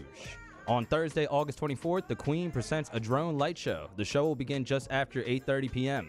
Come downtown or park anywhere close to where you have a clear view of the sky above River Road near the Capitol. Then after the show, head over at 9 p.m. when the doors officially open at the Queen Baton Rouge. OTB, OT, with Hester and T-Bob on 104.5 ESPN Baton Rouge and 94.7 ESPN Alexandria. A lot of Tigerland stories going on in the chat. Yeah, a lot of fighting used to go on back there. Real quick, I want to touch on this Saints story. Jeff Duncan wrote about it, but It's a bit of a position battle growing for the New Orleans Saints right now, and it's at the kicking position, right? Will Lutz versus the cherubic Blake Grupe. And it's a tough nut to crack because Will Lutz inarguably struggled last year. In fact, was in the bottom third of kickers in the NFL. At the same time, we have seen Will Lutz, be in the top 5 kickers in the NFL. We've seen him hit ridiculously long game winners multiple times. He has nearly unparalleled strength. Remember, he only ended up in New Orleans because he had to go up against Justin Tucker. And then Harbaugh calls Peyton's like, I got this kid who's kind of a beast. He ends up down here. He wins the job. You end up paying that man. Now he struggled. And maybe that's where the door opens for Grupe a bit. He struggled. Plus, if you go with Grupe, you save about $2 million on the cap. For whatever it's worth right now, I like what I've seen out of Blake Grupe. I don't know that I'm willing to incur the risk in a must-have-it season when you are going to need to win games. Otherwise, everybody is fired and everything has to start over. I don't know that I feel confident enough, Jake, to roll the dice with Grupe quite yet. No, I don't think I would either. You look at his percentage at Notre Dame. He was in the 70s. I mean, he was good, not elite. And so when you have someone who has proven it at the NFL level like Lutz has, I probably roll with that. And this is a team that, gosh, they feel like there's going to be 3 or 4 games that come down to a field goal at the end. I mean, they really feel like a team that's going to have those swing games like we see so often in the NFL. And I would go with the proven guy. And you can stash away a practice squad situation. Kickers, it's a position where you can find a guy a lot of times. And I know New Orleans a couple of years ago went through a stretch where they couldn't find the guy when they had an injury. But now you've had a guy in preseason, and I don't think another team would claim him right now. And I would go with the proven guy. And I hate that because typically I'm like, give the young guy a chance. I don't know that he's the kicker that you take the chance on. The chat says, Drew P in the chat says, is it true Sean Payton called DA about trading for Lutz? I don't know the truth of that rumor, but that has been an idea that's kind of been floating out there in the ether, right? Obviously, Sean Payton very high on Lutz. And that's the other key part here, right? If you can get a draft pick for Lutz and save $2 million, then does that push you into maybe taking the risk with Grupe? Again, on balance, I think it's a risk where the potential rewards do not merit taking the risk. So I would stay with Will Lutz. That said, congratulations to Grupe, right? I mean, if you've really worked your value up this much, maybe you do get a call from one of these other teams, right? I mean, everything you do in preseason is a tryout for all 32 NFL teams. But no, here on OTB, I believe that we still think that Will Lutz, or I don't know, do you boys feel differently? I completely agree with you guys. I mean, Lutz needs to be better this year. He missed 4 kicks between 40 and 49 yards last year, which is inexcusable. But like you said, I just don't think it's worth the reward. Like, if he struggles early on, you cut him. You don't get the draft pick for the trade. That would suck. But you got to roll with him going into the season. Yeah, I agree. It's 4.6, 50 plus. So I agree with He's Mario. Still a beast from 50. You've got to be better in the range that you're talking about. And he had his lowest percentage of his career last year at 74.2%. But he was 4.6 from 50 and beyond. He had a long of 60. And so I just don't think that you're going to get that situation, otherwise. And it's somebody that's been on your team for a long time. And you have to assume that he's going to get better in that range because, look, 9 of 11, 30 of 39, 4 of 6. Like, he had a better percentage from that, and maybe it's a little bit of a yips situation just in that range, but he's still 23 of 31 a year ago. What was extra points, though? That's when he was 100%. Yeah. And that's not guaranteed anymore. No. So, yeah, I'm going Will Lutz. Final answer. There you go. Will Lutz, Team OTB's New Orleans Saints kicker. All right, when we get back, let's wrap up the show. I do want to remind you, go to RejuveMeMedical.com. You have a problem with your nuts? Well, check it out. Rejuve Me Medical can help you out. It's erectile dysfunction, mood and memory problems, insomnia, facial aging, everything we always talk about. You can get that energetic feeling that your nuts used to have with Rejuve Me Medical. Okay, maybe it's HRT, maybe it's not. The point is, you go in, you get that consultation, and you see what kind of plan they're going to put together for you. Restore me, refuel me, rejuve me. Shout out Rejuve Me Medical, RejuveMeMedical.com, Slidell, Metairie, Baton Rouge, now Shreveport as well. They're the best, man. Botox, all that. They got it all, man. You want to feel young, better? You got it. Rejuve Me. When we get back, Ask the Bench, OTB. OTB, OT. Go to centralplumbing.org, 925-8552, centralplumbing.org, 925-8552. Your answer to not just plumbing problems. If you want a bathroom remodel, tankless water heaters, get the bathroom of your dreams. Whoever's the one that's into bathrooms, the wife, the husband, whoever, your answer to getting that job done are the guys that have been doing it for 50 years. Shout out to the Payne family, the ironically last-named family behind Central Plumbing, because it's a painless process when you deal with the scheduling, the licensed bond insured employees, the flat rate pricing structure, the warranty coverage. It's all the best. centralplumbing.org. It certainly is. And gosh, I wish we were doing this in the country accent that we did yesterday, but we'll find it tomorrow. Go to centralplumbing.org. That is the site that you can find the things we tell you about in the remodel game, and they're ready to go. If it's at your home or your business, you're not going to have a job that is going to surprise them. They can do it as big as you want or as small as you want. Maybe it's a minor upgrade at your home. However you want to do it, they're going to do it your way. centralplumbing.org is the website, centralplumbing.org. In times of need, get a full list of phone numbers, websites, and other important emergency information on the Demco Stormwatch page at 1045ESPN.com. When is a taco more than just a taco? When it's Government Taco. Voted best tacos 3 years in a row by 225 Magazine, Government Taco puts the most delicious spin on tacos the capital area has ever seen. With creative combinations like the Magna Carrot, the Filibuster, or the Steak of the Union. Plus perfect tortilla chips paired with the best salsa and queso you've ever had. And happy hour every day from 3 to 6 p.m. and all day on Thursday. Government Taco, 5621 Government Street. Gulf Coast Bank and Trust is giving our customers the power to bank anywhere, anytime during this challenging event. And we're right there with you. Our mobile banking app is a smart way to manage your money and time. Gulf Coast Bank and Trust, the bank that cares about you.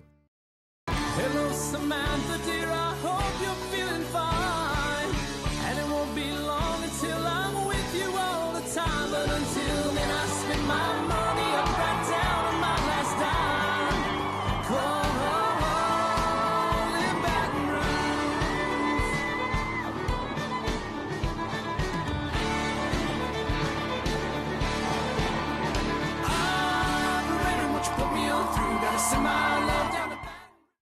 Gulf Coast Office Products is a nationally recognized Savin office equipment dealer based right here in Louisiana. Over 100 employees strong, Gulf Coast has the boots on the ground to support all vertical markets, from education, engineering, legal, and finance. With the latest in office technology, from desktop to production segment units, Gulf Coast and Savin have the perfect fit for you.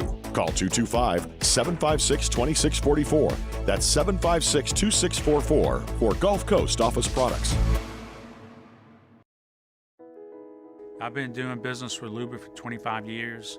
They're dependable, trustworthy. It's just the attention to detail with our clients. Our folks have years and years of experience.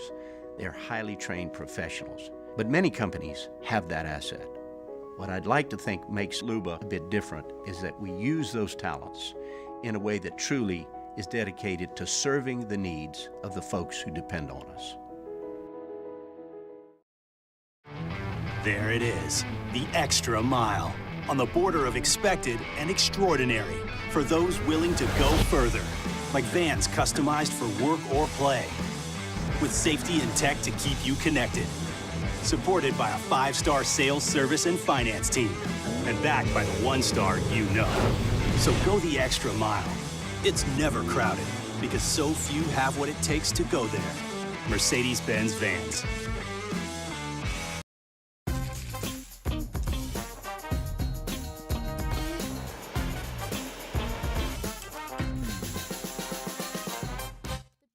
Join us for the Wednesday edition of Live at Lunch from Roca Pizzeria on Government Street. Scott Rabelais is with us. Wes Reynolds from VEASAN and professional handicapper Randy McKay. Live at Lunch, 11 a.m. weekdays on 104.5 ESPN Baton Rouge.